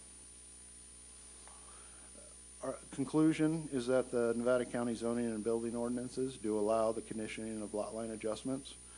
We do review structures affected by the lot line adjustment consistent with all the other permit types that go through the process through the county. And that the conditioning of the lot line adjustment allows the owner to address the issue without code compliance fines or holding up the approval of the lot line adjustment. Other options would include holding the application incomplete and not letting the lot line adjustment move forward until the violation is addressed, or immediately getting code compliance involved, which could result in fines and other issues. We felt that conditioning the lot line adjustment gives the owner the most flexibility and longest time frame to deal with addressing how they want to deal with those structures, and they simply can't record the lot line adjustment until those are addressed, rather than immediately turning it into a code compliance issue. So we've tried to be as reasonable as possible without ignoring illegal structures or potential health and safety violations. And with that, our recommendation is to adopt the resolution to deny the appeal, upholding condition number 3 that requires the unpermitted structures to be removed or permitted prior to the recordation of the lot line adjustment. Thank you. Thank you, Brian. Is there any questions before we proceed? Hank? So the NID easement issue, you haven't said much about it, but so did they have any concerns or did they bring up anything?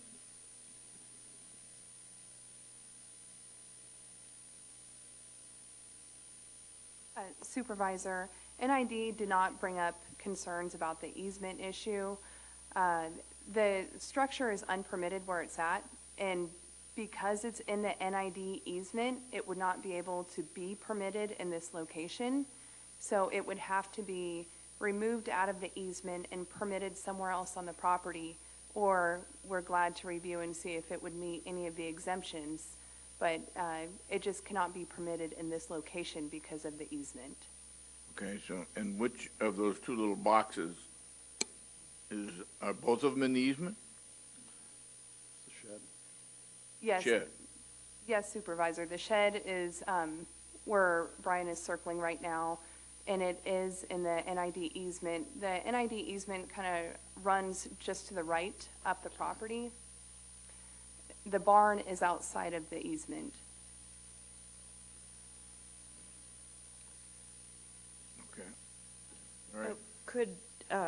Could an exemption be made if NID suggests that it's not an easement they use and they are not concerned about it? There is a specific section in our zoning ordinance that prohibits structures to be located within an easement. The option would be to potentially relocate the easement if it was not being used, abandon it, or modify its location. Okay, thank you. No questions. All right. At this time, then, we will recognize the project appellant, and you have 15 minutes. Good morning, Mr. Chairman and supervisors. I always appreciate your time. Try not to come here very often with something like this, but once in a while something happens that needs to be set right, and I think it's important to show up. I wanted to take just a minute and express my great appreciation for the county government, county staff, working with Brian and Sadie. We tried to avoid this appeal, but we're not unable to come to an agreement. But I do appreciate their work and don't take their work lightly. We work with them all the time. I've made most of my living in this county and appreciate everything that you do. We also have some people in the audience in both the real estate and land surveying professions that I'd like to thank for taking time to show up here today, and that will help stress the importance of this issue. I wanted to first ask if I could to have the photo that I gave you loaded up. I wanted to take just a minute to show you a little bit more about the situation of condition number 3, and then I want to talk more about the general issue of setting conditions of approval on a lot line adjustment. So here's the pole barn that in the conditions is supposed to be permitted. We know it's very old. We know that it could be as old as being before building permits were required in 1963 or 2. We're trying to find somebody old enough still alive to be able to tell us whether that's the case or not. If I could have the other photo, please, Brian. This is the NID corridor. So there is an NID easement, and this is an NID access road that runs right through the property, and there are no conflicts with any of the improvements or NID's use. In fact, the first thing I said when I saw this condition is I'm not sure what the county or government's interest in it when it's an issue between the property owner and NID, and they should be the ones to resolve it. It looks like to me that either the legal description for the easement is incorrect or that the easement is obsolete because of improvements that NID's made, so I'm going to pursue those in any event, no matter how the appeal turns out. But I don't feel that I need to do that as a condition of approval for the lot line adjustment. Nevada City Engineering filed this appeal and paid the fees as a public service. We think it's important to point out that It's widely held throughout California through the surveying professions, real estate professions, that lot line adjustments are not to have conditions of approval applied in this way. When I showed this appeal to the land surveying community, they were alarmed to think that this type of thing would start to be applied to a lot line adjustment as though it were a land division or something that was a discretionary project. The real estate profession runs into issues where this becomes a hang-up, and it's inherently unfair when you apply for a lot line adjustment and you basically start a code enforcement or code compliance investigation on yourself. It doesn't make sense. People applying for permits and such should be rewarded and treated with respect, not have the county go through their underwear drawer and try to find a reason to get more permits to be required. You've had a lot line adjustment section in the zoning ordinance, I'd say, for over 20 years, and it's really worked very well, and it has common sense requirements that when you do a lot line adjustment, you have to think about new building setbacks, access, shape, size, those types of things that deal with land, not buildings. If I could ask you to put up that code section, Ryan. Is it in your memo? Would be page 2, please. This is the section that Brian referred to in the application. This is not in the subdivision ordinance. It's not in the zoning ordinance. It's in the building ordinance. And I think that the basic problem with this section is the yellow highlighted area there under paragraph D, lot line adjustments should not be included in this code. When I went out to talk to people about the appeal, I got a lot of feedback on this section of the ordinance and a lot of stories of people that have applied for one type of permit, as it says up ahead, a building permit, a septic permit, a well permit, and then suddenly they're under code compliance review and enforcement, and they go off on another tangent. It seems like a great way to discourage people from applying for permits, and I think that's something that should be encouraged. So it seems like that this section of the ordinance is really where the problem lies, and it should not be included in this. I think this is a dangerous section of the ordinance from a public policy standpoint, and that you as the board should be very aware of how it's being applied. You notice it does say that the county may do these things. It doesn't say the county shall do these things, so there is flexibility there. So I don't know whether individual staff members are making decisions on when this is to be invoked or not, but I think that in the case of ministerial projects, that's things that don't require a discretionary permit or an environmental review and don't result in public use and public sales and that type of thing, that you really should be only looking at code enforcement issues if there's an active code case going on these. Otherwise, you're putting people in a position where they're accused of being guilty and they have to try and prove they're innocent. They don't have a piece of paper now that says whether their garage was permitted or not. They bought the property and that paperwork is long gone. And the county's looking at your database and assuming that it's perfect, and I don't believe it is. You know, I looked at my own property and found information that was not correct with respect to the permitting history that I'm well aware of. So I think that the point I would like to make is that it's not me being in a bad mood to come here and appeal this idea of putting conditions on lot line adjustments. It's a wider accepted practice if you go to training on the Subdivision Map Act or training on zoning law. This is a well-known principle that you don't apply conditions to lot line adjustments. So you really shouldn't be doing it. You're responsible for risk management, and you're putting the county at risk of litigation if you continue to work outside of the state law. So I think it's important to take note of it and to direct staff to change that practice. Anyway, that's all I have for now. I appreciate your time this morning and look forward to your questions. Thank you, Andy. Yes, Heidi. Yes, you can. Andy, thanks for the presentation. A couple of questions. Did you request the planning department to look at this as an exemption? I'm not familiar with how you use the term exemption. Did you ask them to consider an exemption from this code for this particular lot line adjustment? I'm not aware of any provision to do that. But Is there a provision for that? I'm not really. I mean, I don't know Okay. if a variance would be the appropriate route. That's the only thing I could think of. But Okay. generally, there's not an exemption from the code language. Okay. My other question, Andy, is you were aware of this language before pursuing the lot line adjustment, yes? In the no, I code? actually wasn't. No. You haven't because- run into this issue before with lot line adjustments? No, only recently. Like I say, this section of the code is in the building chapter of the Land Use and Development Code. Most of my world is in the zoning and subdivision ordinance parts of the code. Okay, thank you.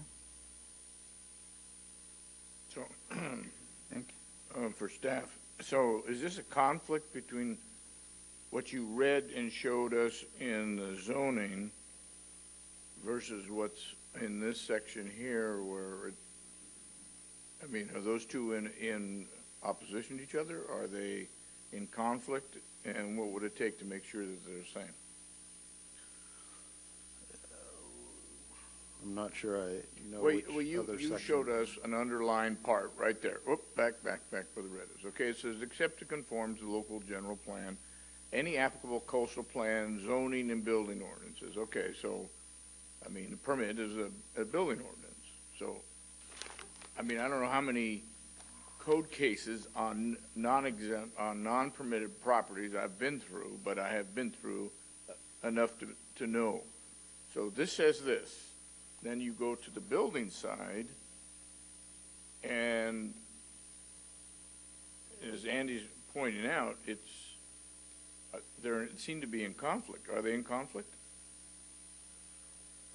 Our determination is that they're not. It specifically references building ordinances, and our building ordinance allows certain permits to be conditioned, including lot line adjustments. So in review with county council and any case law, we did not find that this was in conflict with the Subdivision Map Act. Okay. And then Andy made a statement that says outside of state law. So could you respond to that? What do you mean outside of state law? I don't know what I mean by outside of state law. I didn't say outside of state law. What does he mean by outside of state law? He said it was that what we're doing in the county is outside of state law. I think it's the interpretation of the Subdivision Map Act language that limits it to what Mr. Casano was saying is not looking at unpermitted structures, and given the language in our building ordinance, we believe it to be within state law, so it's a difference of an opinion of interpretation. If I might, Supervisor Weston, we have worked closely with planning on this. We have looked at the law, both the Subdivision Map Act and our own ordinances, and we are comfortable that we are well within the law. What Mr. Casano is really arguing is a policy position. He would like the county to change a policy position that, from our research, has been in place for about 10 years.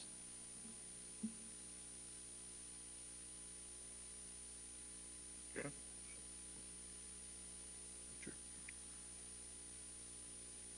So, Council, the policy position is that the policy position that he would prefer us to take is not to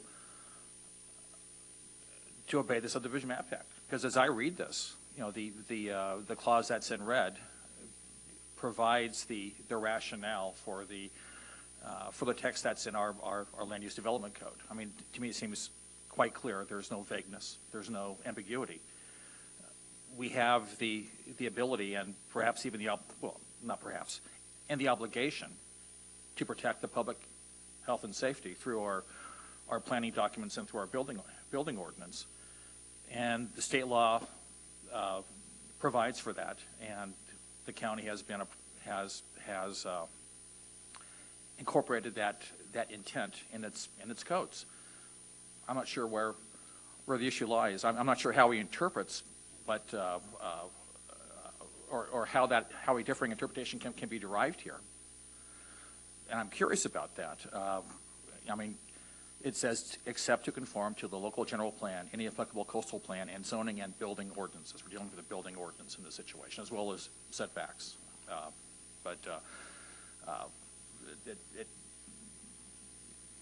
The building ordinance is in place to protect public health and safety. I don't see any conflict or any ambiguity or any vagueness with regard to what we're doing relative to the Subdivision Map Act. So if someone could explain to me where that ambiguity might lie or vagueness might lie, I'd appreciate it. Does that include me, Supervisor Anderson? Assuming the chair allows you to speak to that question. Yes. May I, Mr. Chairman? The part that's highlighted in red there, Supervisor Anderson, all has to do with land, not buildings. When it talks about building codes, a routine part of lot line adjustments, and it's in your zoning ordinances to check for setbacks and access to buildings and the way that the new lot lines are designed. There's never been any interpretation, in my knowledge, in all the jurisdictions where I've worked, that it authorizes the city or county to go through the buildings on the property and look for code violations. So that's where the conflict lies. And we provided background information from all the surrounding jurisdictions, and nobody is interpreting it the way Nevada County is, and I think that should be cause for concern. Staff indicates that the interpretations are perhaps, in some counties, maybe the majority of counties they contacted, are in line with how they're implementing the land use development code. So there's a difference of opinion there, obviously. Well, I believe actually what Mr. Foss said is that other counties are not ignoring code violations, but I didn't hear him say that they were applying conditions to lot line adjustments. Mr. Foss, would you care to respond to that point? Mr. Chair, Supervisor Anderson, I'm trying to think. That's in a way true, that not all jurisdictions apply conditions of approval. Some will simply not approve the lot line adjustment altogether, and we indicated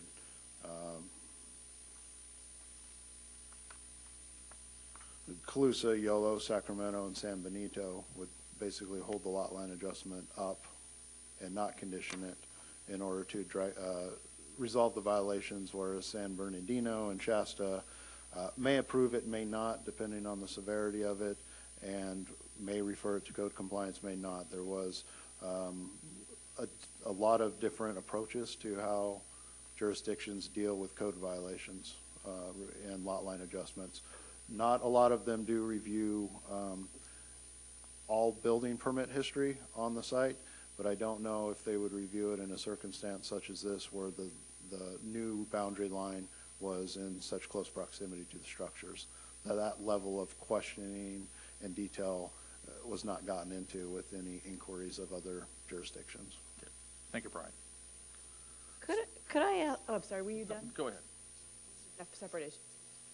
Well, the salient point I take is that there are counties which would, in fact, not process this given the violations. That's what we heard. Yeah. Heidi. Yeah, could I ask you to go back to the slide that discussed the accommodation you tried to make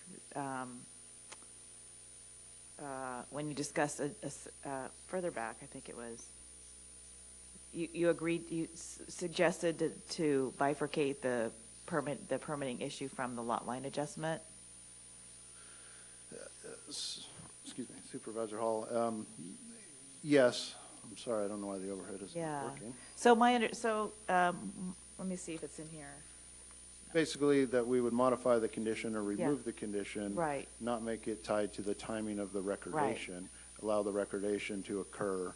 Okay. However, in some shape or form, those structures needed to be either applied for permits, removed, whatever the desired approach was of the landowner. and given a reasonable time frame for that Yeah. to occur, and if it hadn't occurred at that time, then have code compliance follow up Okay. with that So, situation. so Andy, that seems to me a reasonable suggestion, that you get your lot line adjustment, and then those buildings are going to need to be dealt with one way or another, permitted if they haven't been permitted. Who pays for that or does that is up to the two property owners involved in the transaction, but it would separate it out from the actual lot line adjustment. Can you talk to me about, outside the policy issue that you have, which, you know, would need to be addressed separately because we want consistency with how this is been applied to other folks. Can you talk about why that wasn't okay with you? Supervisor Hall, the real issue is I don't see this as a policy question at all. I see it as a legal question. And so my point in being here is to express concern about the county's practice to apply conditions of approval to a lot line adjustment. Now, if you turn down my appeal, you know, that's better than nothing. But to my way of thinking, this condition should never have been on there in the first place, so it should just go away. So the suggestion was that it would decouple the condition, so you'd get the lot line adjustment. I understand. So why is that not, what am I missing about why that would not be acceptable? Because I'm here to make the point that the county is not handling lot line adjustments properly. Brian, can you tell me, have we had issues like this come up before, lot line adjustments where code issues came into play? In doing the research in previous lot line adjustments going back to 2008, we've approved a little over 160 in the last 10 years. 15 of those had similar conditions of approval that required illegal structures to be rectified prior to recordation. So it's a little less than 10%. Okay. And I think the earliest one was 2008. 2008. And Okay. that's when this code went into place. Okay. 2008. And have we made an effort to educate the public, the folks who are dealing with this, that this is an issue, this is a condition, this is a part of the code? Probably not specifically, no. Okay. Not directly on this issue, no. Supervisor, if I may, if we could continue with the process here, and we'll get to the point where we can do more questions too. So at this point, I'm assuming we don't have a proponent, is that correct? That is correct. Okay. So at this point, we'll have testimonies from the public, and if you will, come up and state your name, and you have 3 minutes to speak.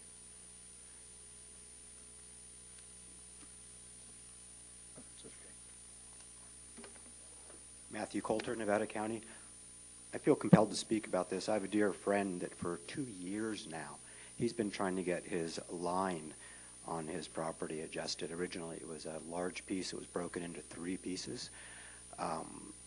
At the time when it was done in the 70s and early 80s, it seemed to be all up to code. It's all on paper and such. But for the past 2 years, the county's been putting him through the ringer. He's not trying to split it. He's not trying to move it. He's just trying to determine the existing line on his property so he can sell his house. 2 years. The housing forum that just happened recently, I'm hoping some of you maybe heard it on the radio or attended. Number one problem seemed to be consistent across the audience and the board.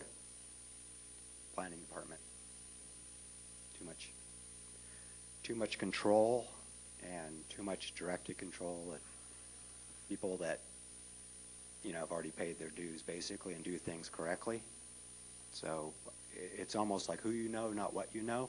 So the rules don't seem to apply to everyone equally. So please consider that. Thank you, Matthew.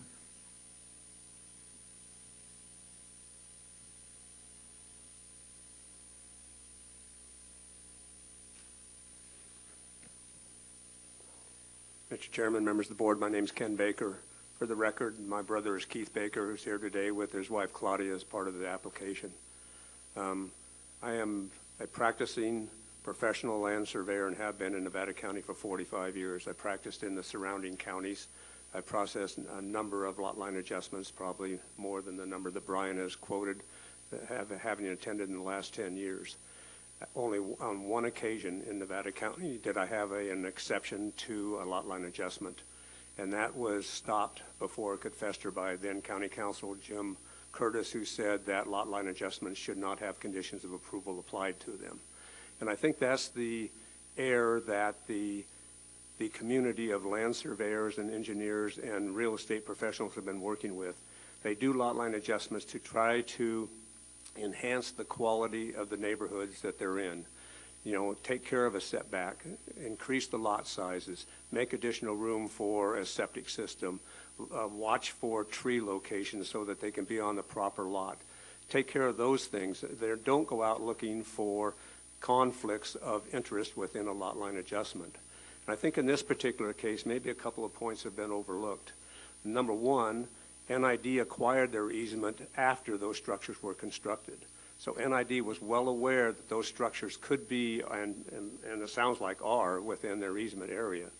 Number two is that the Subdivision Map Act went into effect in Nevada County in 1972, March of 1972. Those structures were built in the late 60s, well before the Subdivision Map Act in Nevada County, and I think before the building codes in Nevada County. I didn't practice with the building codes, but I did practice extensively with the Subdivision Map Act. So I'd ask you to look to those two historical factors and also look to the historical use of the lot line adjustment ordinance within Nevada County, which I think you'll hear further from the real estate community and from other land surveyors who may be here in the audience today. And I'd look to you to find favorably upon this appeal and let this lot line adjustment proceed without the restrictions that are being imposed. Thank you very much. Thank you, Ken.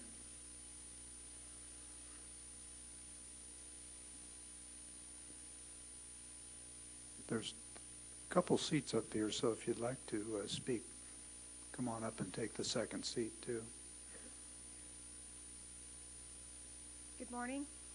I am Teresa Dietrich, the president of the Nevada County Association of Realtors, and I would just like to voice our support for Mr. Casano's appeal based upon property owners' rights. These buildings were obviously, to my view, built before permitting processes were in place here in Nevada County. And they certainly are not going to comply to current building codes. And so this places an undue burden upon the property owners involved to take a building that is completely out of today's code and make it conform based upon a land use issue, not even a building department issue. So we ask you to please take a favorable position upon Mr. Casano's appeal. Thank you. Thank you, Teresa. Good morning. My name is Ron Dundas. I'm with Dundas Geomatics. Been practicing in this community for almost as long as Ken, maybe a year or so less than that. I have the opportunity in the last 6-7 years to practice quite extensively across the whole state, all the way from San Diego, little counties up north and stuff like that. I have never yet run into another county that basically takes this draconian of a position in implementing code compliance review and lot line adjustment. People, when they bring themselves into this process, they come in at considerable expense and exposure to try to remedy something that's between them and their neighbor or a group of neighbors or whatever. And I think even if our local ordinance does allow the planning departments this level of discretion, it's a poor policy. It's really kind of a level of selective enforcement that really we don't need here. It doesn't serve us well to basically dig this deep into something. If there's serious health and safety violations, they'll come forward. Those can be brought to code compliance. But this doesn't belong in the lot line adjustment review process. Thank you. Thank you, Ron.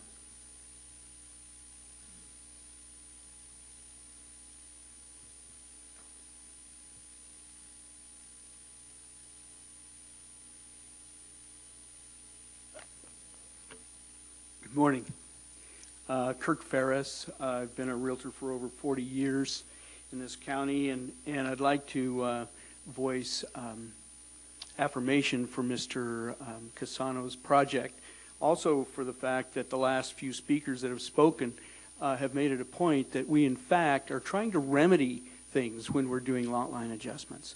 And for this added level of bureaucracy, I think is a real government overreach in that respect. And I think it creates more problems than it is resolving. As a matter of fact, it hinders many times. I believe that what Mr. Casano made a point was that in effect, those areas of issue should be dealt with between the parties, like NID, the owner, that kind of thing, rather than having the county come in, maybe even after the fact, and try to possibly strong-arm this. So I just want to thank you for your attention and appreciate your help. Thank you, Kurt. Okay, seeing no others. Staying on the process, again, we have no appellant, so at this time, we don't have proponents, so the appellant has 10 minutes. Andy, would you like to summarize? Yes, thank you, Mr. Chairman and supervisors. Again, I'd like to thank the folks that took time to come in here today. And again, I'm not here by myself. You have a letter from the California, the Gold Country chapter of the California Land Surveyors Association, and they unanimously recognized this practice as being outside the interpretation of the Subdivision Map Act. We have a letter of support from the Nevada County Association of Realtors, and they are involved in trying to assist buyers and sellers that are involved in lot line adjustments. And of course, the law is in the appeal, so everybody can read that and come to their own conclusions, I guess. It was pointed out to me that I failed to mention on the buildings in question that they're both pole barns, and they're quite old. Pole barns in today's code are exempt from building permits if they are 100 feet or more from the property line. The barn that's the subject of the condition of approval was never 100 feet away from a property line, and there's no way that we can make it be that way. But again, I'm trying to find evidence of when that was actually built. Mr. Ken Baker pointed out that we believe that the buildings were there before the NID easement. Would that mean that under county code that the county will take action with NID to have them abandon the easement so that it won't be in conflict with county law? I don't think that's a likely outcome.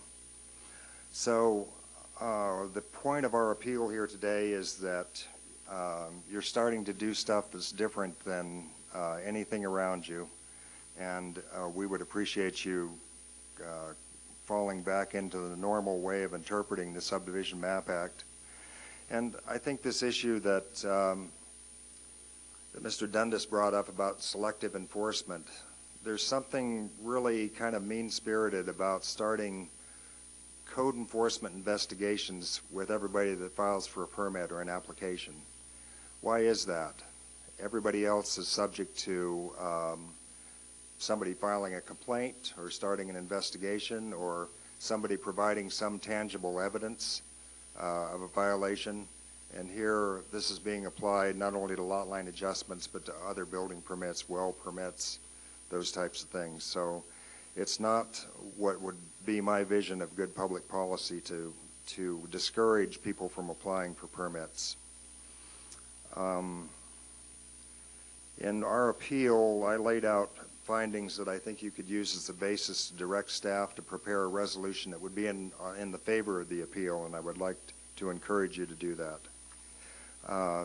At the end of the day, you're responsible for finally defining that line between the rights of the public and the public health, safety, and welfare, and the rights of the individual to come in here and do business with the county. So I hope you take that into consideration, and I appreciate your time. Thank you. Thank you, Andy. Okay.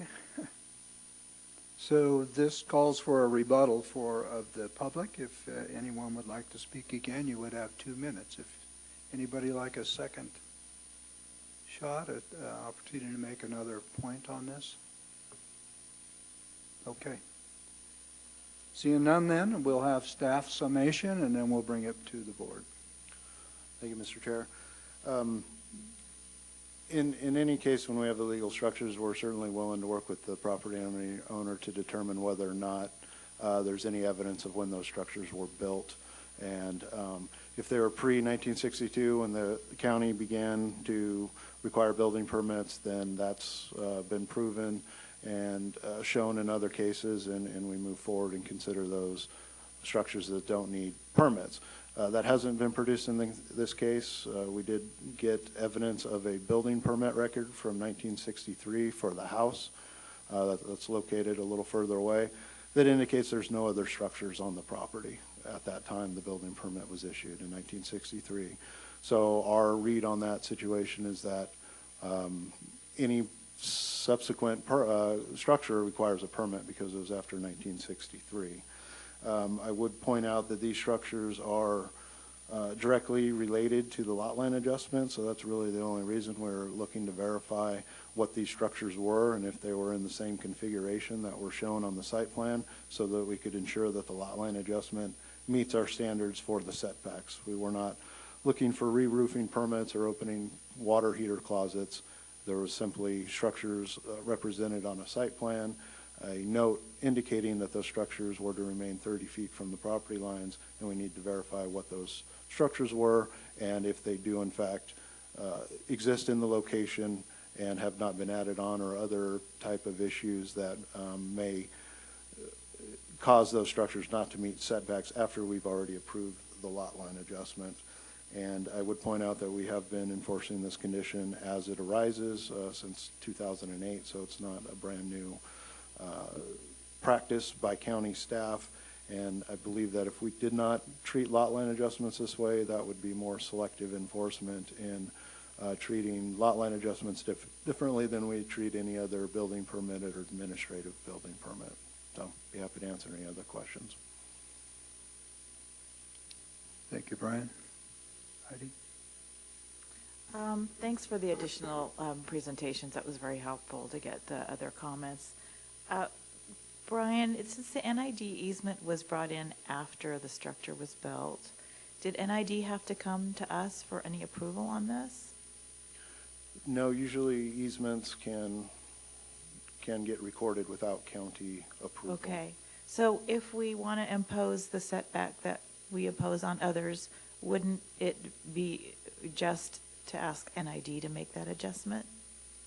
Well, in order to permit the structure, the owner would need to apply to the county, and in order for us to issue a building permit, it would have to be located in a place that's not within an easement, or that easement would have to be adjusted to allow the structure to exist. So you could work with the folks and NID to discuss making that change rather than suggesting the building be moved, potentially? Correct.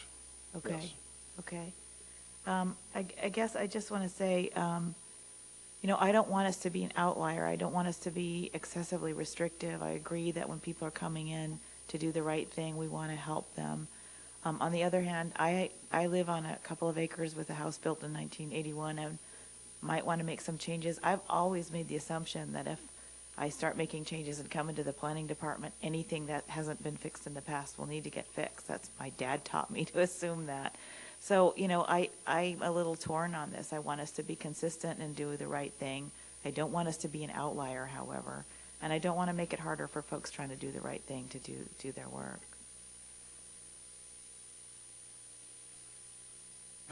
So Brian, does the barn, is a pole barn, you haven't gotten any proof or that satisfies you that it was built before 62.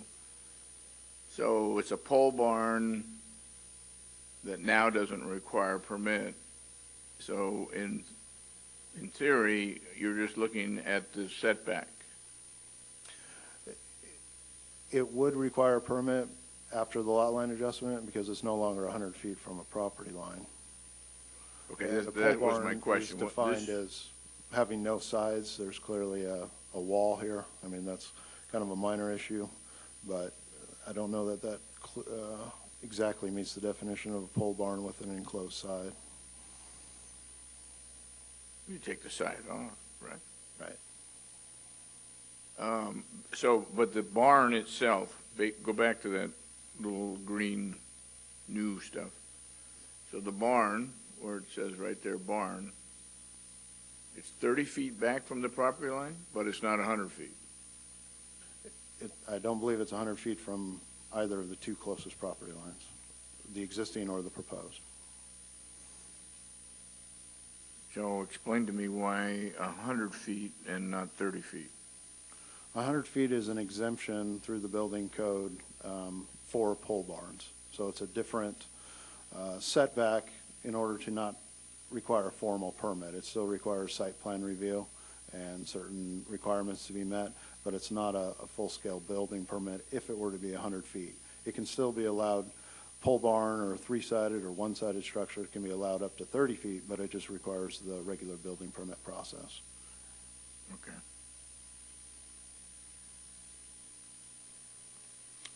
Richard? Brian, would it be unreasonable to have the applicant or the appellant in this situation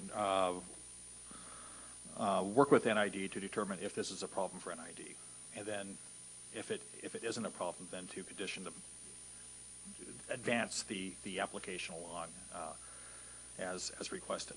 You know, if we have a lot of properties in Nevada County where construction has occurred over easements, both on the East County as well as West County, and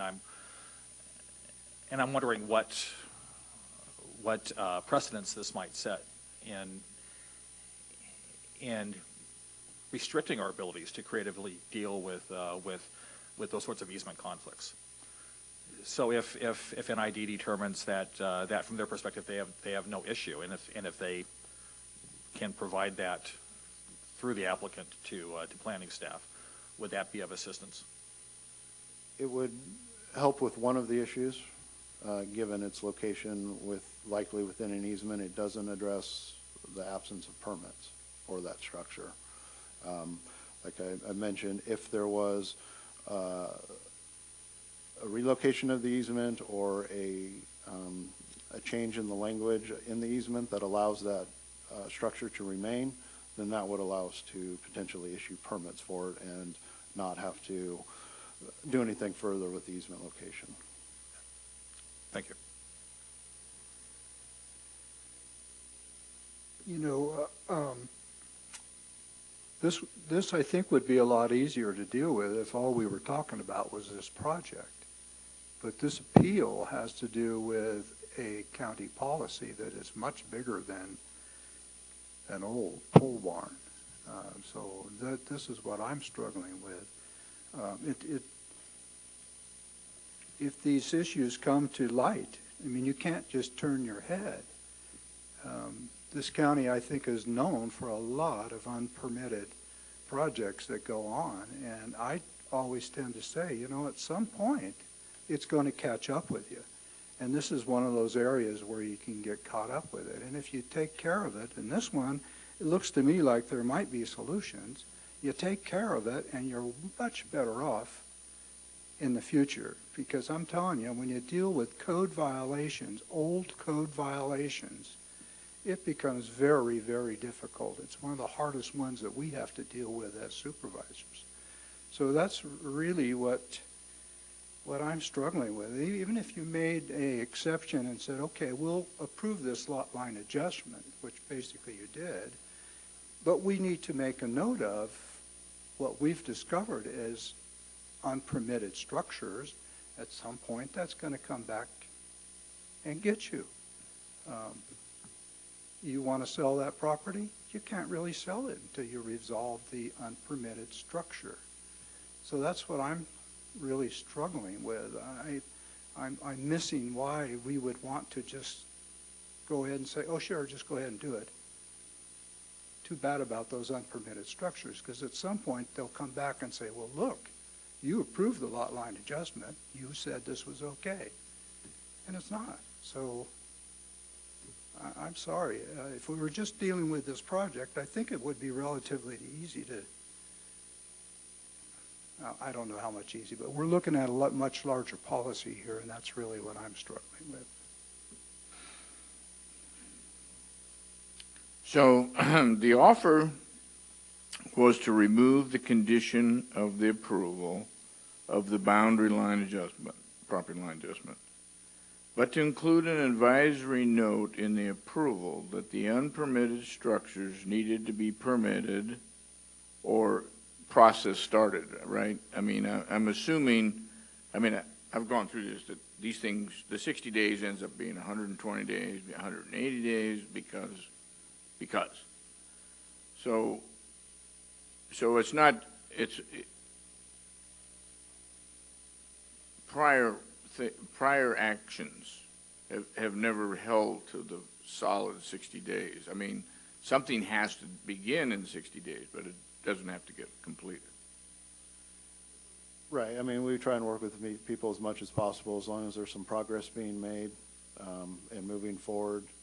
It can take longer depending on what issues might arise. So it's not a 60 days and then automatically something happens. Is we need to see some progress and we'll work with them. So you're compromised. I mean, to me, that's a compromise over a lot of other code cases that I've seen. Is that the compromise is you're putting an advisory note. They can go ahead and get their lot line adjustment. They can record the lot line adjustment because, at least based on your last discussion with them, but they have to start some kind of action within 60 days. That was the option we discussed, yes. Okay. So is that off the table?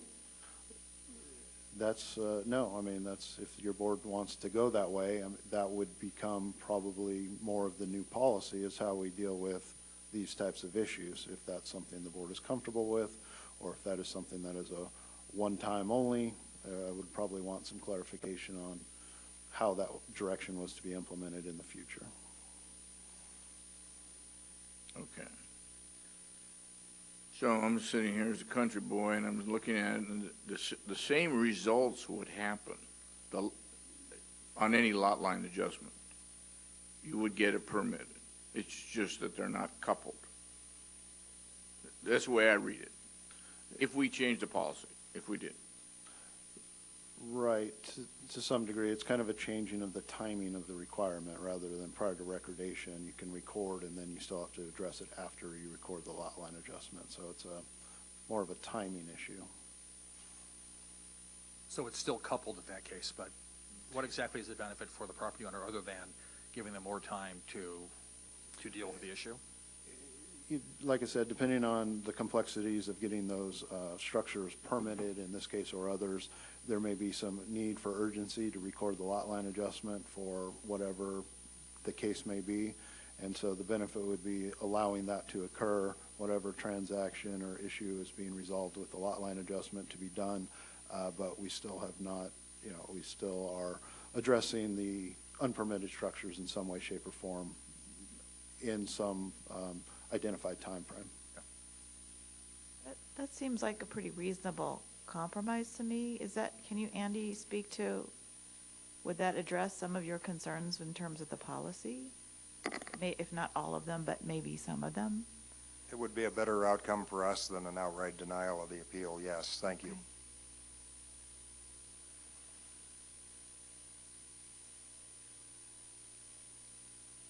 Well, but it's already on the table, though, right? I mean, this is a compromise which you've already offered. I mean, yes, prior to the appeal. I mean, we've gone to this point now, so it's before your board to provide direction, and that's a potential option. But we could certainly go back and amend the approval of the lot line adjustment to do what we've been talking about. And I'd have to think if we need to resolve or revise our resolution pertaining to this, official appeal that's before you today. So I'd be interested in the process, how we do this, because I'd be interested in moving in that direction. I don't know if that means denying or approving the appeal or where we go from here. Allison? I did look at the resolution. It would require a motion of intent, and staff will come back to you with a revised resolution with this condition and requirement amended. So just to be clear, we're not changing the post-project approval as offer that was made by staff previously. All we're doing is formalizing it as an action of the Board of Supervisors. Is that correct? That is correct. And I would also state that that would probably be how we would condition or approve lot line adjustments in the future if we came across violations. So it would be, to some degree, our policy direction. Well, may I step in? There are two options for the board. One is to limit this to just this particular appeal and apply a condition according to this post-project approval to this specific case. The other is to provide direction to staff to amend the ordinances so that this would be the practice going forward. So rather than staff just unilaterally doing it, I think the board would have to amend ordinances to make this our new practice and policy. Brian, Or you could just address it on this singular case basis. So you have the option. Okay. Brian, if we directed you to amend the ordinance, would you be able to do your job as well as you are now? Would it create any additional issues?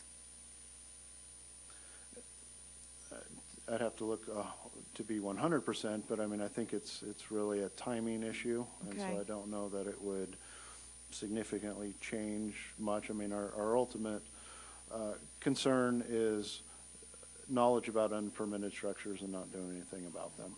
Right. And so if there's a way to address those unpermitted structures, then that's the goal of this whole process. Okay, great. I think a concern that I might have is that if we were to do something like this and then we would have some kind of a barrier that says planning can't tell code compliance or building about this situation. You know, we have kind of a similar situation with the assessor's office right now, where you can get the process through the assessor, but it doesn't come back to code. And here again, it gets confusing, and it's the landowner that really suffers when those types of things happen. So I'd hate to lose the communication between planning and code and building. Well, according, at least on page 4, if the property owners did not address the structures, this is on the compromise agreement. If the property owners did not address the structures in a reasonable time frame, the property would be referred to code. So they are continuing going to tell code. Okay.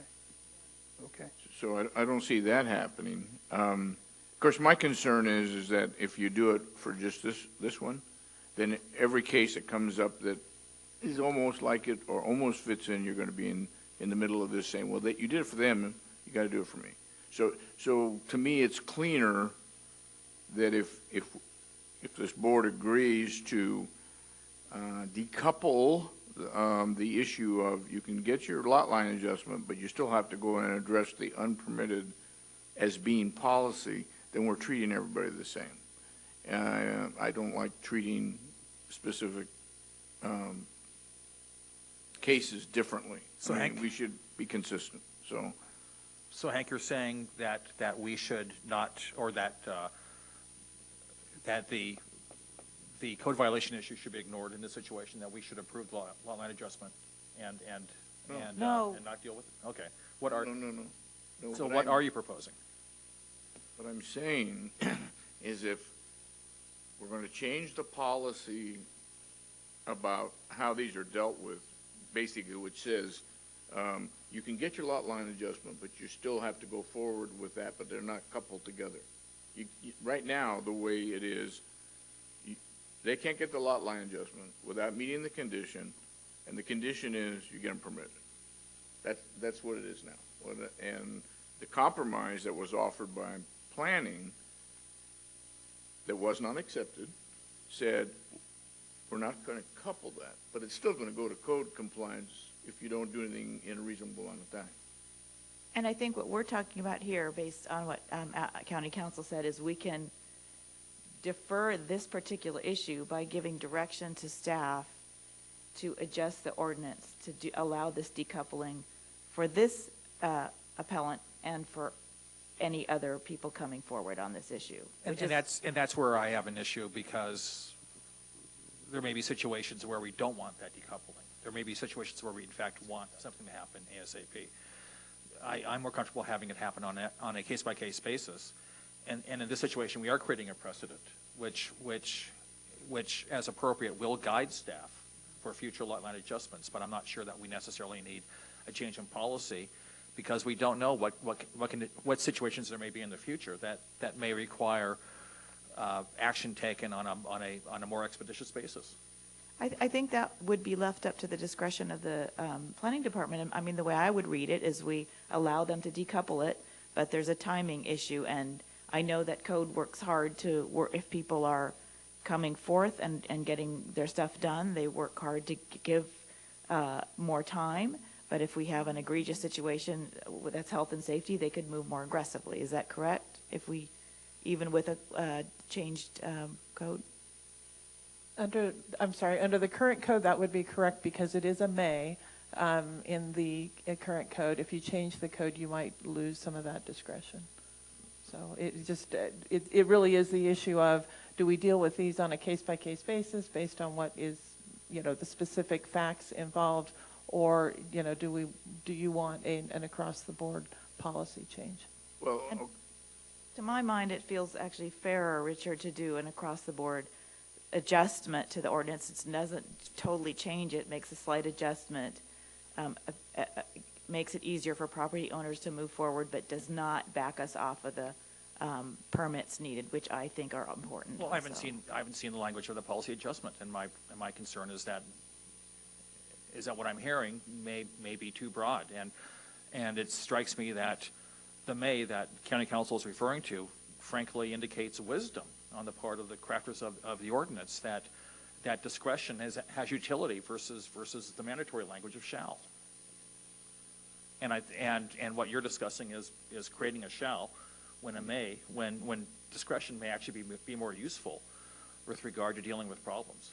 But I hear you, but I think what we're hearing from the community is that this comes up. Well, we're hearing from a very small sample of the community. But it is the community that's faced with this issue for the most part. Well, There's also the people who are faced with dealing with violations when they're trying to buy a property. So one of our critical tasks is to, again, protect health and safety through our county ordinances codes. And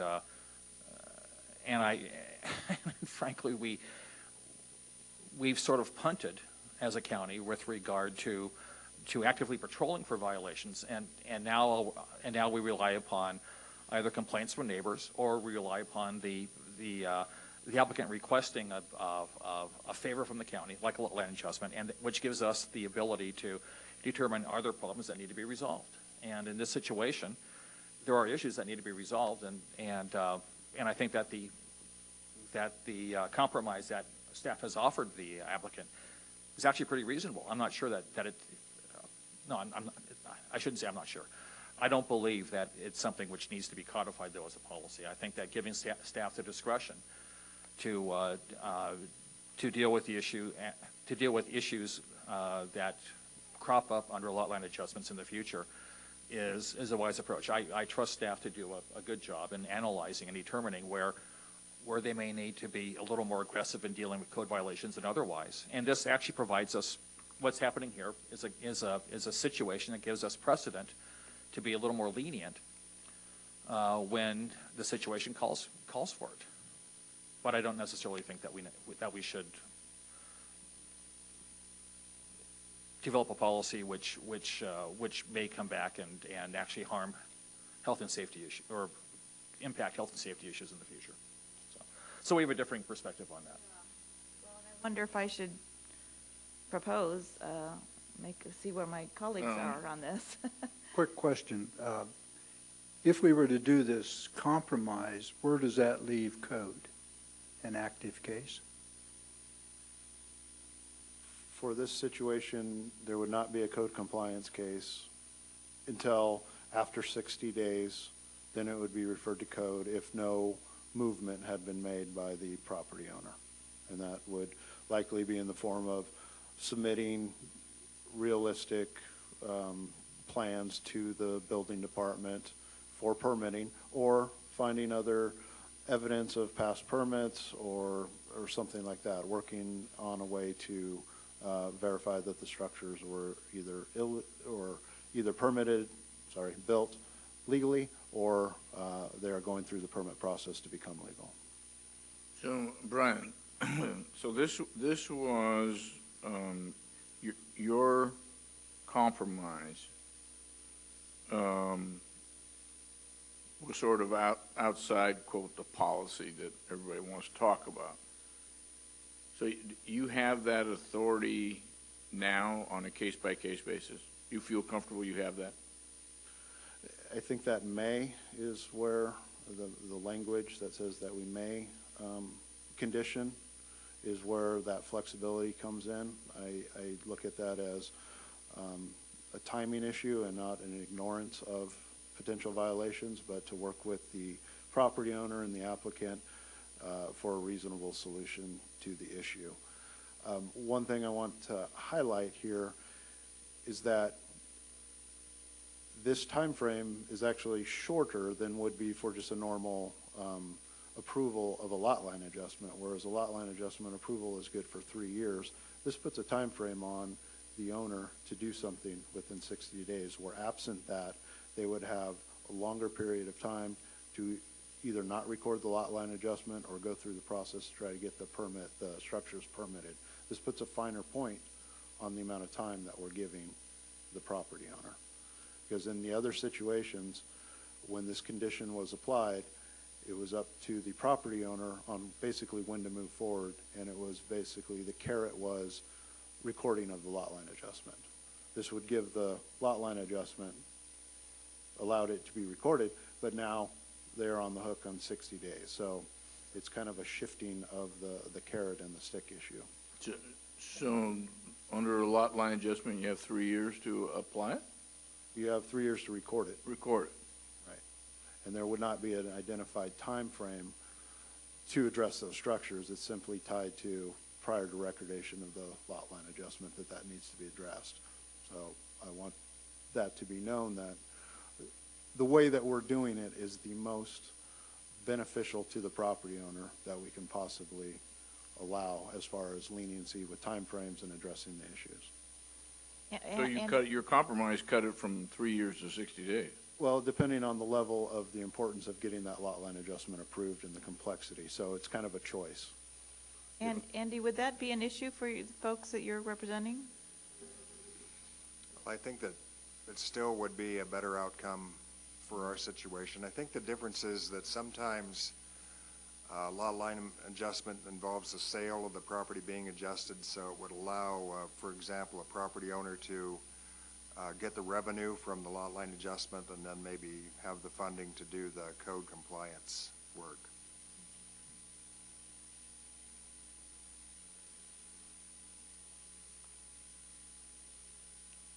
Try a motion?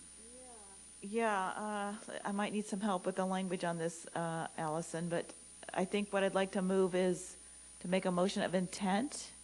Is that correct? For staff to revise the ordinance in such a way to codify the ability for them to do make the compromise they suggested in this case, so that they could decouple the lot line adjustment approval from the permitting issues with a timeline attached to the permitting issue, so those don't get dropped. Okay, so you would be a motion of intent to, typically we would deny the appeal but amend the condition to provide for this alternative condition. And I think staff can write it up. Is that fair? Do you need further clarification?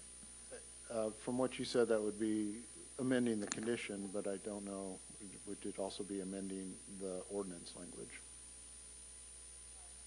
I heard for this appeal, you don't have to amend the ordinance language. You could simply act on the appeal. And if you want to give direction as well, you could do that through a separate motion. I want to direct revision of the ordinance and have that apply to this appeal. So I don't know how, to me, it's unfortunate that it's been coupled because. I guess I'm suggesting you don't need to amend the ordinance in order to decide the appeal the way you're suggesting. I understand that, but I also heard you say that we could direct. You could, so I'm suggesting two motions. Separate action. Yeah, so one motion of intent on the appeal itself, and then a separate motion on the board direction. Well, then what does that mean for the appellant? Do they then have to abide by the existing No, that ordinance? they will abide by the amended condition that you're placing on them. Okay. So. Okay, so do one first, deny the appeal first? I would recommend that you act on the appeal itself first and then follow up with a motion of direction. I got it, I know. I'm ready. Motion to deny. Okay, someone else can do the deny. I don't want to do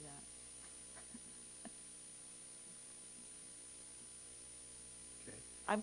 Okay. I'm concerned that it's going to mess with my direction to provide intent. It's a motion of intent. The final resolution will come back to you. And the reason the appeal is being denied is that the request was to remove the condition altogether. So you're denying that request, but you are amending the condition related to the code issues. And then so the appellant can then they can proceed forward immediately as soon as you act on the with a new ordinance. Okay. Correct. Richard has a question.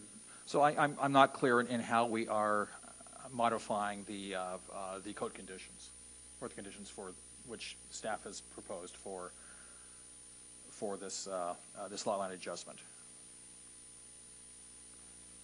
Well, they'll come back to us with the language, but. Well, no.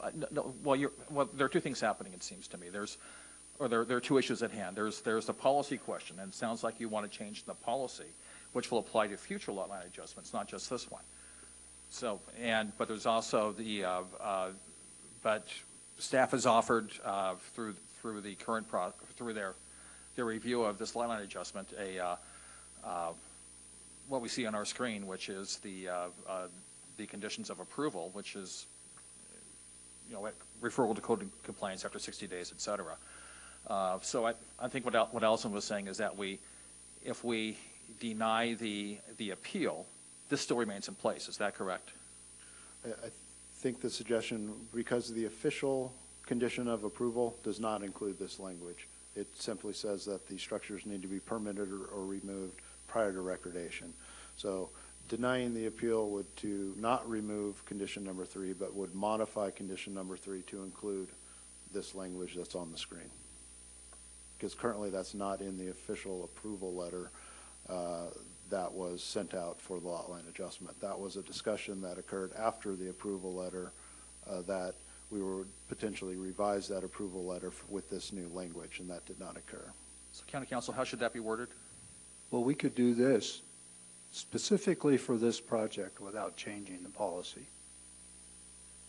Now you've taken care of this project, and then you can come back with what would be a change Or in a the board order to bring back, right? But I want to do both at the same time to allow them to come back and use the new. You don't have to. We'd be giving it to them right now. Yeah. We're doing it right here. Okay. Okay. So County Council, how would you phrase that as a motion? So it's a motion of intent to deny the appeal, but modify condition 3 as to be consistent with slide 5 of the presentation and allow the applicant to move forward with the lot line adjustment with an advisory that if the unpermitted structures are not corrected within 60 days, then the matter will be referred to code compliance. And Chair Schofield, I have one more question for staff. Yes. Any downsides to that proposed motion? No, I don't believe so. Okay, thank you. I would like to make that motion. And I will second it. Motion Supervisor Anderson, seconded Supervisor Hall. Just a clarification. Question. You said permitted, and in reality, it's the permitting process started within 60 days, right? Yes, I believe that's what we would view as substantial progress being made. Right. as long as they were legitimate plans. But I don't want it the way the motion read, they had to be permitted within 60 days. That's the way the motion read. Well, the language is apply for permits, remove structures Okay, or apply for I permits. just want to make sure that is it's clear. The general offer. Yeah, From okay. staff side. Question? Madam Clerk? Roll call? District 4? Yes. District 1? Yes. District 5? Yes. District 2? Yes. Thank you. Now, do you Thank you want to very do much. a motion of or a board order requesting that they come back with? Yes, is that what's we need to do next? Yes. Okay, so I'd like to make a motion to have a board order to revise whatever regulatory language needs to be revised in the codes in order to codify, Change the policy. change the policy to reflect the approval, to reflect the motion, to reflect the action we took in this case, so that it can apply to future appellants, future project proposals. And lot That line it will adjustments. apply, right? I mean, it can apply. Yes, that it According will. to our language, you're saying it will apply. Right. Is that correct, County Council? Yes, no change would be needed to allow staff to use this option in the future on a case-by-case basis. If you want to make it a mandatory across-the-board policy change, you would have to amend the ordinances. So we would then require that this be the process. We wouldn't be giving applicants another option anymore. And that is So- what Supervisor Hall is proposing, correct? Right, that's correct. I still think that there has to be latitude because of health and safety issues where you come across something that has to be fixed right now. Wouldn't that So be? I like the way you do it first. I mean, the way you brought it up. Thank you. Will you just be giving this as an option? They need to come back with us with language that we have to look at Yeah. and see what it says. Right. Okay? Why don't you just direct staff to come back with a proposal and a further discussion on the pros and cons of the different approaches? How about that? That You need sounds a great. motion, or That can sounds we just better. direct? I think just direction would be fine. We understand. What county council said. Got it, Brian? Yes, I got it. Thank you. Well, I'll just note my opposition to that. I think that the approach we're taking is fine. So, and I don't think we need to consider any change to it. You guys need to weigh in. You have direction. Okay. No, it's okay. Thank you. Thank you for your Thank you. time this morning. Thank you, Andy. Go. Okay. Take a quick break.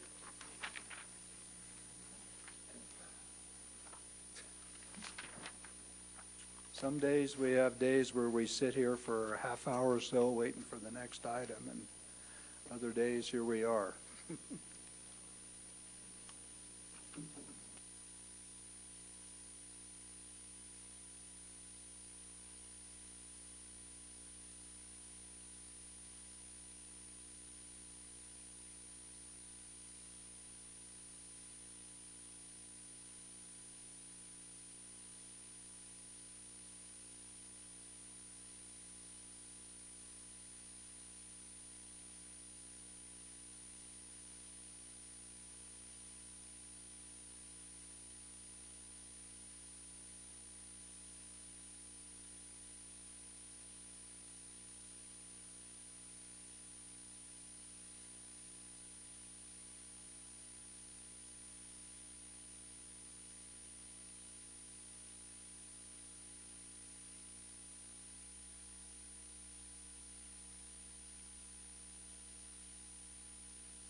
come out of recess at this point, and let's see, where the heck are we? 22. Item 22. This is Tax Collector Tina Vernon and Community Development Director Sean Powers. This is a resolution approving a contract between the County of Nevada and the Lou Edwards Group for the provision of lead consultant ballot measure preparation and communication services in the maximum amount of $40,000 for the period March 1st, 2018 through October 31st, 2018. Sean, Tina, who wants to take the lead? I'll take the lead. Well, good afternoon now, Mr. Chair, members of the board, Tina Vernon, Nevada County Tax Collector, and here with me is Sean Powers, Community Development Agency Director. In response to the board's adopted priorities to research a potential cannabis revenue measure, and in conjunction with the ongoing work towards the cannabis ordinance, we are here before you today with 2 personal services contracts that will assist the county in gathering important information in regards to a potential cannabis revenue measure. The information and research to be gathered will better equip us to first determine the feasibility of a measure, and if positive, the design of a ballot measure that will be responsive to the public's perspective.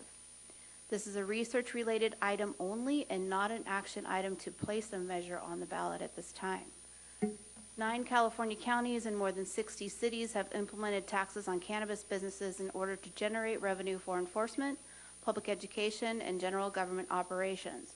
Several more jurisdictions are preparing ballot measures for the June election, including Nevada City, who is preparing a revenue measure to collect taxes from medical cannabis businesses allowed to operate within the city limits.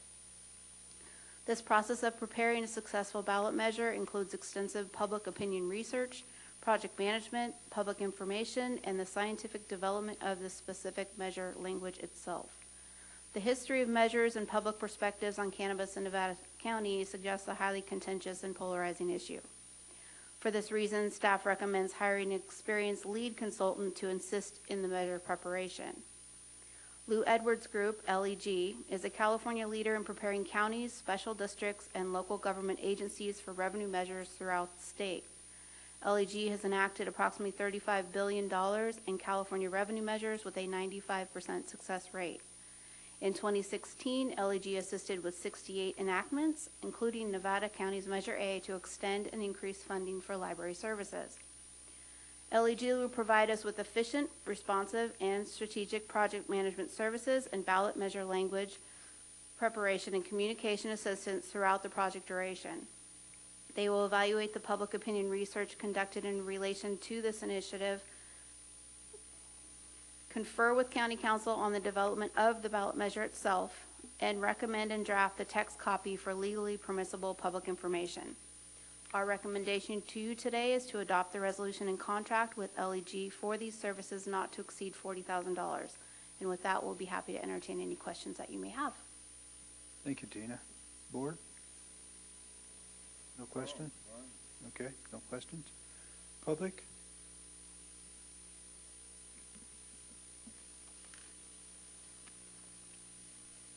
Good afternoon. My name is Diana Gamzon, Executive Director for the Nevada County Cannabis Alliance. Mark Schaefer had to leave, but he left me some notes that he wanted me to give some public comment on, so I'm speaking for him. The first item was mentioning no taxation without regulation. During Measure W, one of the mottos used by cannabis farmers was tax and regulate. With the defeat of Measure W by over 60%, one of the messages that came out of that was, let's tax and regulate. We are putting the cart before the horse. Perhaps this money can be spent on developing sound regulations and finalizing the ordinance so the community can have solutions in place for the summer. Where is the funding to approve the completion of the ordinance and regulations? So, my comments for me, I just wanted to ask, my question is this a common practice to have consultants come in to help with ballot initiatives like one like this? I'm curious when the last time this may have been used and under what circumstances. And my additional curiosity, which I did not see when I read The staff memo and the contract was what cannabis experience does this consultant have. There are many nuances to cannabis taxes. There's changes that are happening at the state level with the 15% excise tax. There's nuances as it relates to gross weight. Cannabis can be taxed by gross weight, by square footage, or gross receipts. So just curious the experience and knowledge that that consultant has. Thank you very much. Thank you, Diana. And I will note, I know Measure A was mentioned, so we have used this firm in the past. As far as the question on cannabis, would you like to refer to that, or is it relevant? Supervisor Schofield, I'll address that one. Part of our research is going to be look at the different methodologies that you can have with taxation. We are looking at what other jurisdictions are doing, and there has been several examples that Tina pointed out. For as far as look to his methodology, we are keeping up on the regulation with the state, what's going on there. There's a couple of bills going through right now that actually do address taxation. We're looking at all of that in concert and see how that research along with will go into our design to come up with the most reasonable and palatable tax measure we could put forward, doing our homework and make sure we're bringing something forward that works. And this would be a November tax. But November would be our goal for the election, correct? Wade? Wade Laughter. I can't help myself. I have to speak up. On the one hand, I think it's really good to get professional help in drafting language for a taxation ordinance, particularly with this subject, because for years we've been trying to come up with some kind of reasonable ordinance that would encourage people to go through the entire permitting process that we just sat through such a long thing about simple pole barns and setbacks. And I think we all realize this is a very complicated thing, and on the one hand, it makes sense to spend taxpayer money on consulting about how to write a tax bill that might actually pass. But at the same time, it feels like it doesn't make much sense to tax something that there's nothing to tax. Because until there is a regulated marketplace in our county, there's nothing to tax. Thank you. If I could follow up with that. You may, Heidi. To address both of those comments, and my assumption is that a tax measure, if it passed, would apply once the market is regulated, not before. Is that correct? That would be our intent, Supervisor Hall. So it wouldn't apply until we had an ordinance in place and there was something to tax. Yeah, we want to be running these processes concurrently for as far as design on both sides. Right. Thank you. John? No other public comment? Board? Well, one of the options could be, I mean, you can think about it, but whether you do it or not, is that the first proceeds of the new tax go to pay back the general fund, the taxpayers' cost for doing this. A lot of places do that. They pay back. State took $70 million of our tax dollars, start the cannabis regulatory process, and they're paying themselves back out of the 15% excise tax. So, I mean, we could do the same thing. So your issue of a taxpayer's dollar, we'll get it back. You can get it back. I'd like to move to approve this resolution. You can do both of them? Can we do both of them? No, the first. Yeah, I'm just doing the We'll first. do it individually. Okay. Motion Supervisor Hall, seconded Supervisor Anderson. Madam Clerk?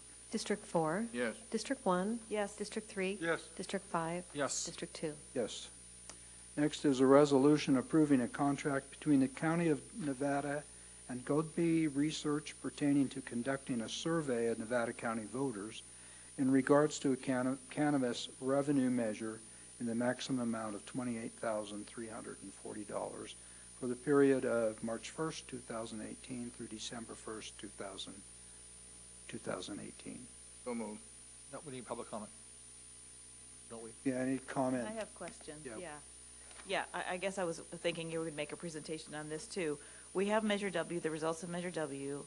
We have the survey questions that we added on our last survey, and we have another survey that was presented to the county already that included cannabis questions. So I'm asking, what is the purpose of another survey? What do you hope to get out of this to help with the tax measure? Supervisor Hall, with this, whatever we design with the assistance of Lou Edwards Group, they're going to go out and poll specifically on what our design is. So while we've got a lot of good input from Measure W, from the survey conducted, this would go out and specifically survey on our design, which we haven't accomplished yet. So once that design's in place, that's particularly what they'd be going out and polling on. So you'd have a contractor come up with some language, and then this is the thing we just approved, and then you'd use a different contractor to go out with that language and solicit input? Both of these contracts would run concurrently. We want Godby and Lou Edwards Group working in concert together during the design process. So when they're ready to go out to do the polling work, they're infinitely familiar with the design work. I'm still not clear what you'd hope to get then out of the second one, out of the public research. Godby Research will be specifically doing the research, the outreach to the public to gather public perspective, opinion in regards specifically to the cannabis tax measure. So they are the research. They're going to tell us if they think it will pass. And if they tell us that they don't think it's going to pass, then don't spend the money on the election. So Godby will be doing the research, and if there is a feasibility for a tax measure from the public, then LEG will concurrently be working on a measure. But if there is no appetite in the public for a cannabis tax measure, I don't believe that we would go forth with the tax measure itself. So Godby Research is the research entity to this that will be polling the voters to determine whether or not there is feasibility out there for a cannabis tax measure.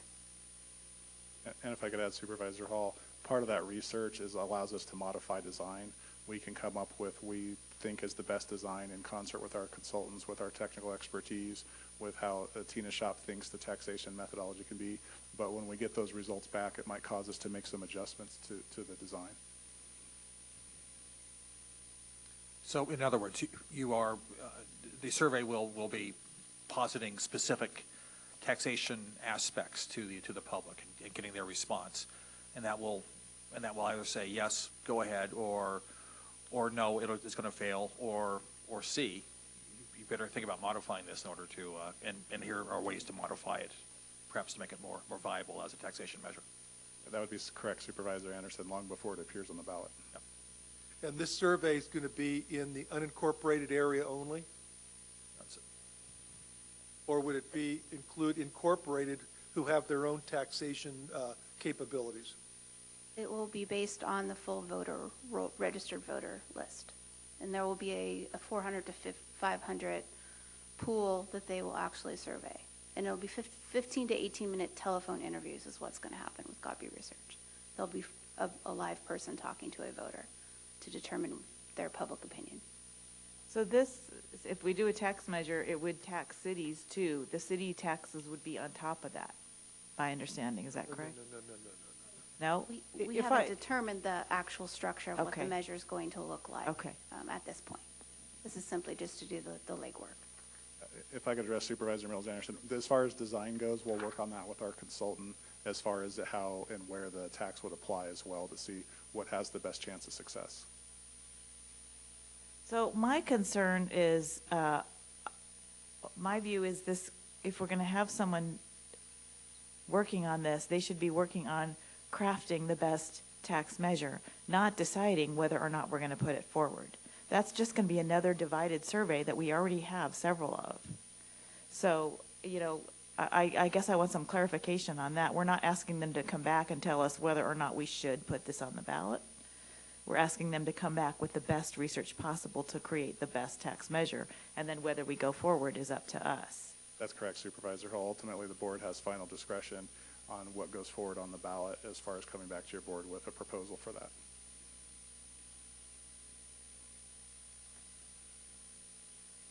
I think this is pretty typical.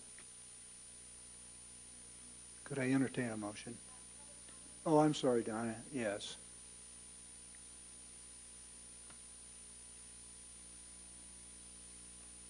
Thank you. Diana Gamzon, Executive Director for the Nevada County Cannabis Alliance. We've been saying for a couple of years now, tax and regulate. We've been begging to be taxed. We support being taxed. You'll hear us be very public, as we have been in the past, that we'd like to be taxed. I'd like to offer the county the ability to save some money and know that we support being taxed. I do have a question as it relates to, as I mentioned in my previous public comment, there are a lot of nuances to the taxes.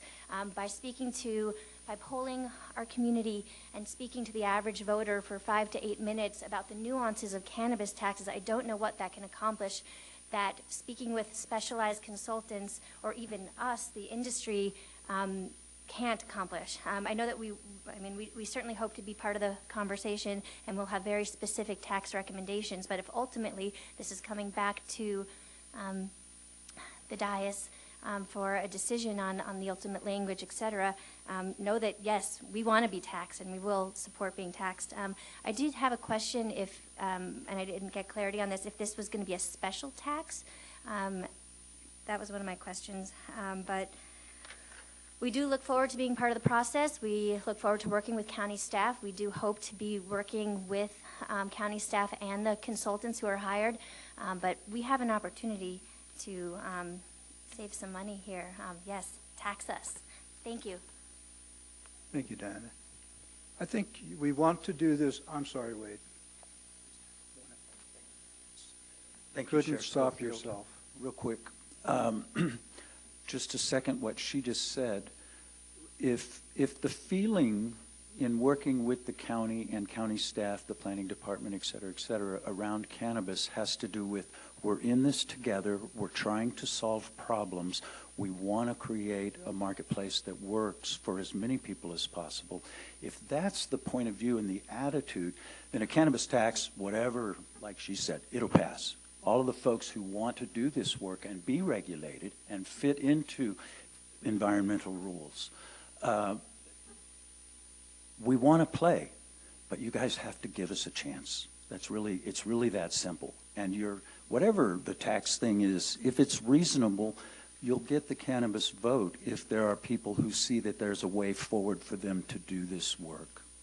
But if it continues to be an obstructionist or difficult path for that to happen, it's not going to pass. You can spend all the money you want, write it however you like. It's not going to pass from cannabis people because we feel like again and again we're being held back and prevented from doing what we're asking to do. Thank you. Well, this is not meant to be a hindrance, if I may speak. This is just the way you do elections. It has nothing to do with pro or con on this particular. And we want to do it right. And you need to know that not every cannabis grower is going to vote for a tax. And you need to know that there's people that oppose you right now that will vote against that too because it's a tax. So it's very important that we do know what the flavor of the community is. And again, I don't see it as a hindrance. I see it as regulation and what it's taken to get there. And just to add to that, the staff report that on the agenda item that we just approved notes in this final paragraph that we're developing the parameters of a measure in a manner that is responsive to the public's perspectives. So we need those perspectives in order to ensure that what's crafted meets expectations of the public, but also is going to pass with adequate votes to implement. If we can't implement a revenue measure, then we're going to be up a very narrow creek with regard to issues, with regard to problems in the future and how to enforce what we may or may not adopt. So and apologies, that was stated very poorly. What it comes down to, from my perspective, is that we need revenues in order to ensure that we can enforce whatever we adopt, period. And I'll just make one final comment, if I might, Ed. Understanding your work is difficult and not wanting to micromanage, but acknowledging that I've had ongoing concerns with the kind of presentations we've had and how we're moving and how fast we're moving and whatnot, I would like to see the questions that are going to be posed to folks. I'd like us to have a chance to see those, or I would personally, for this survey. I would entertain a motion if. So moved. I thought it was moved and seconded already and you were discussing. I don't think so. No. We haven't had a motion. Have a motion, Miller? No, you're wrong. There was a motion and a second. and you started talking, and you said discussion. Do we have a motion on the floor? I have a motion of Supervisor Weston, but I did not hear the second. Sorry, it failed for a lack of second. Hank, you want to second it? Did somebody make a motion? Yeah. Second. All right. Motion Supervisor Miller, seconded Supervisor Weston. Madam Clerk? District 4, Yes. District 1, Yes. District 3, Yes. District 5, Yes. District 2. Yes. Thank you. All right. Thank you, Sean. Thank you, Tina. Thank you, Wade. Thank you, Diana. All right, at this point, we are going into a closed session. And when we come out, we will be done.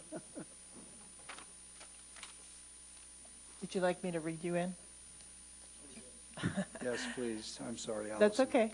Pursuant to Government Code Section 54956.9D4, County Council is requesting a closed session to determine whether litigation should be initiated by the county in one matter.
Counselor.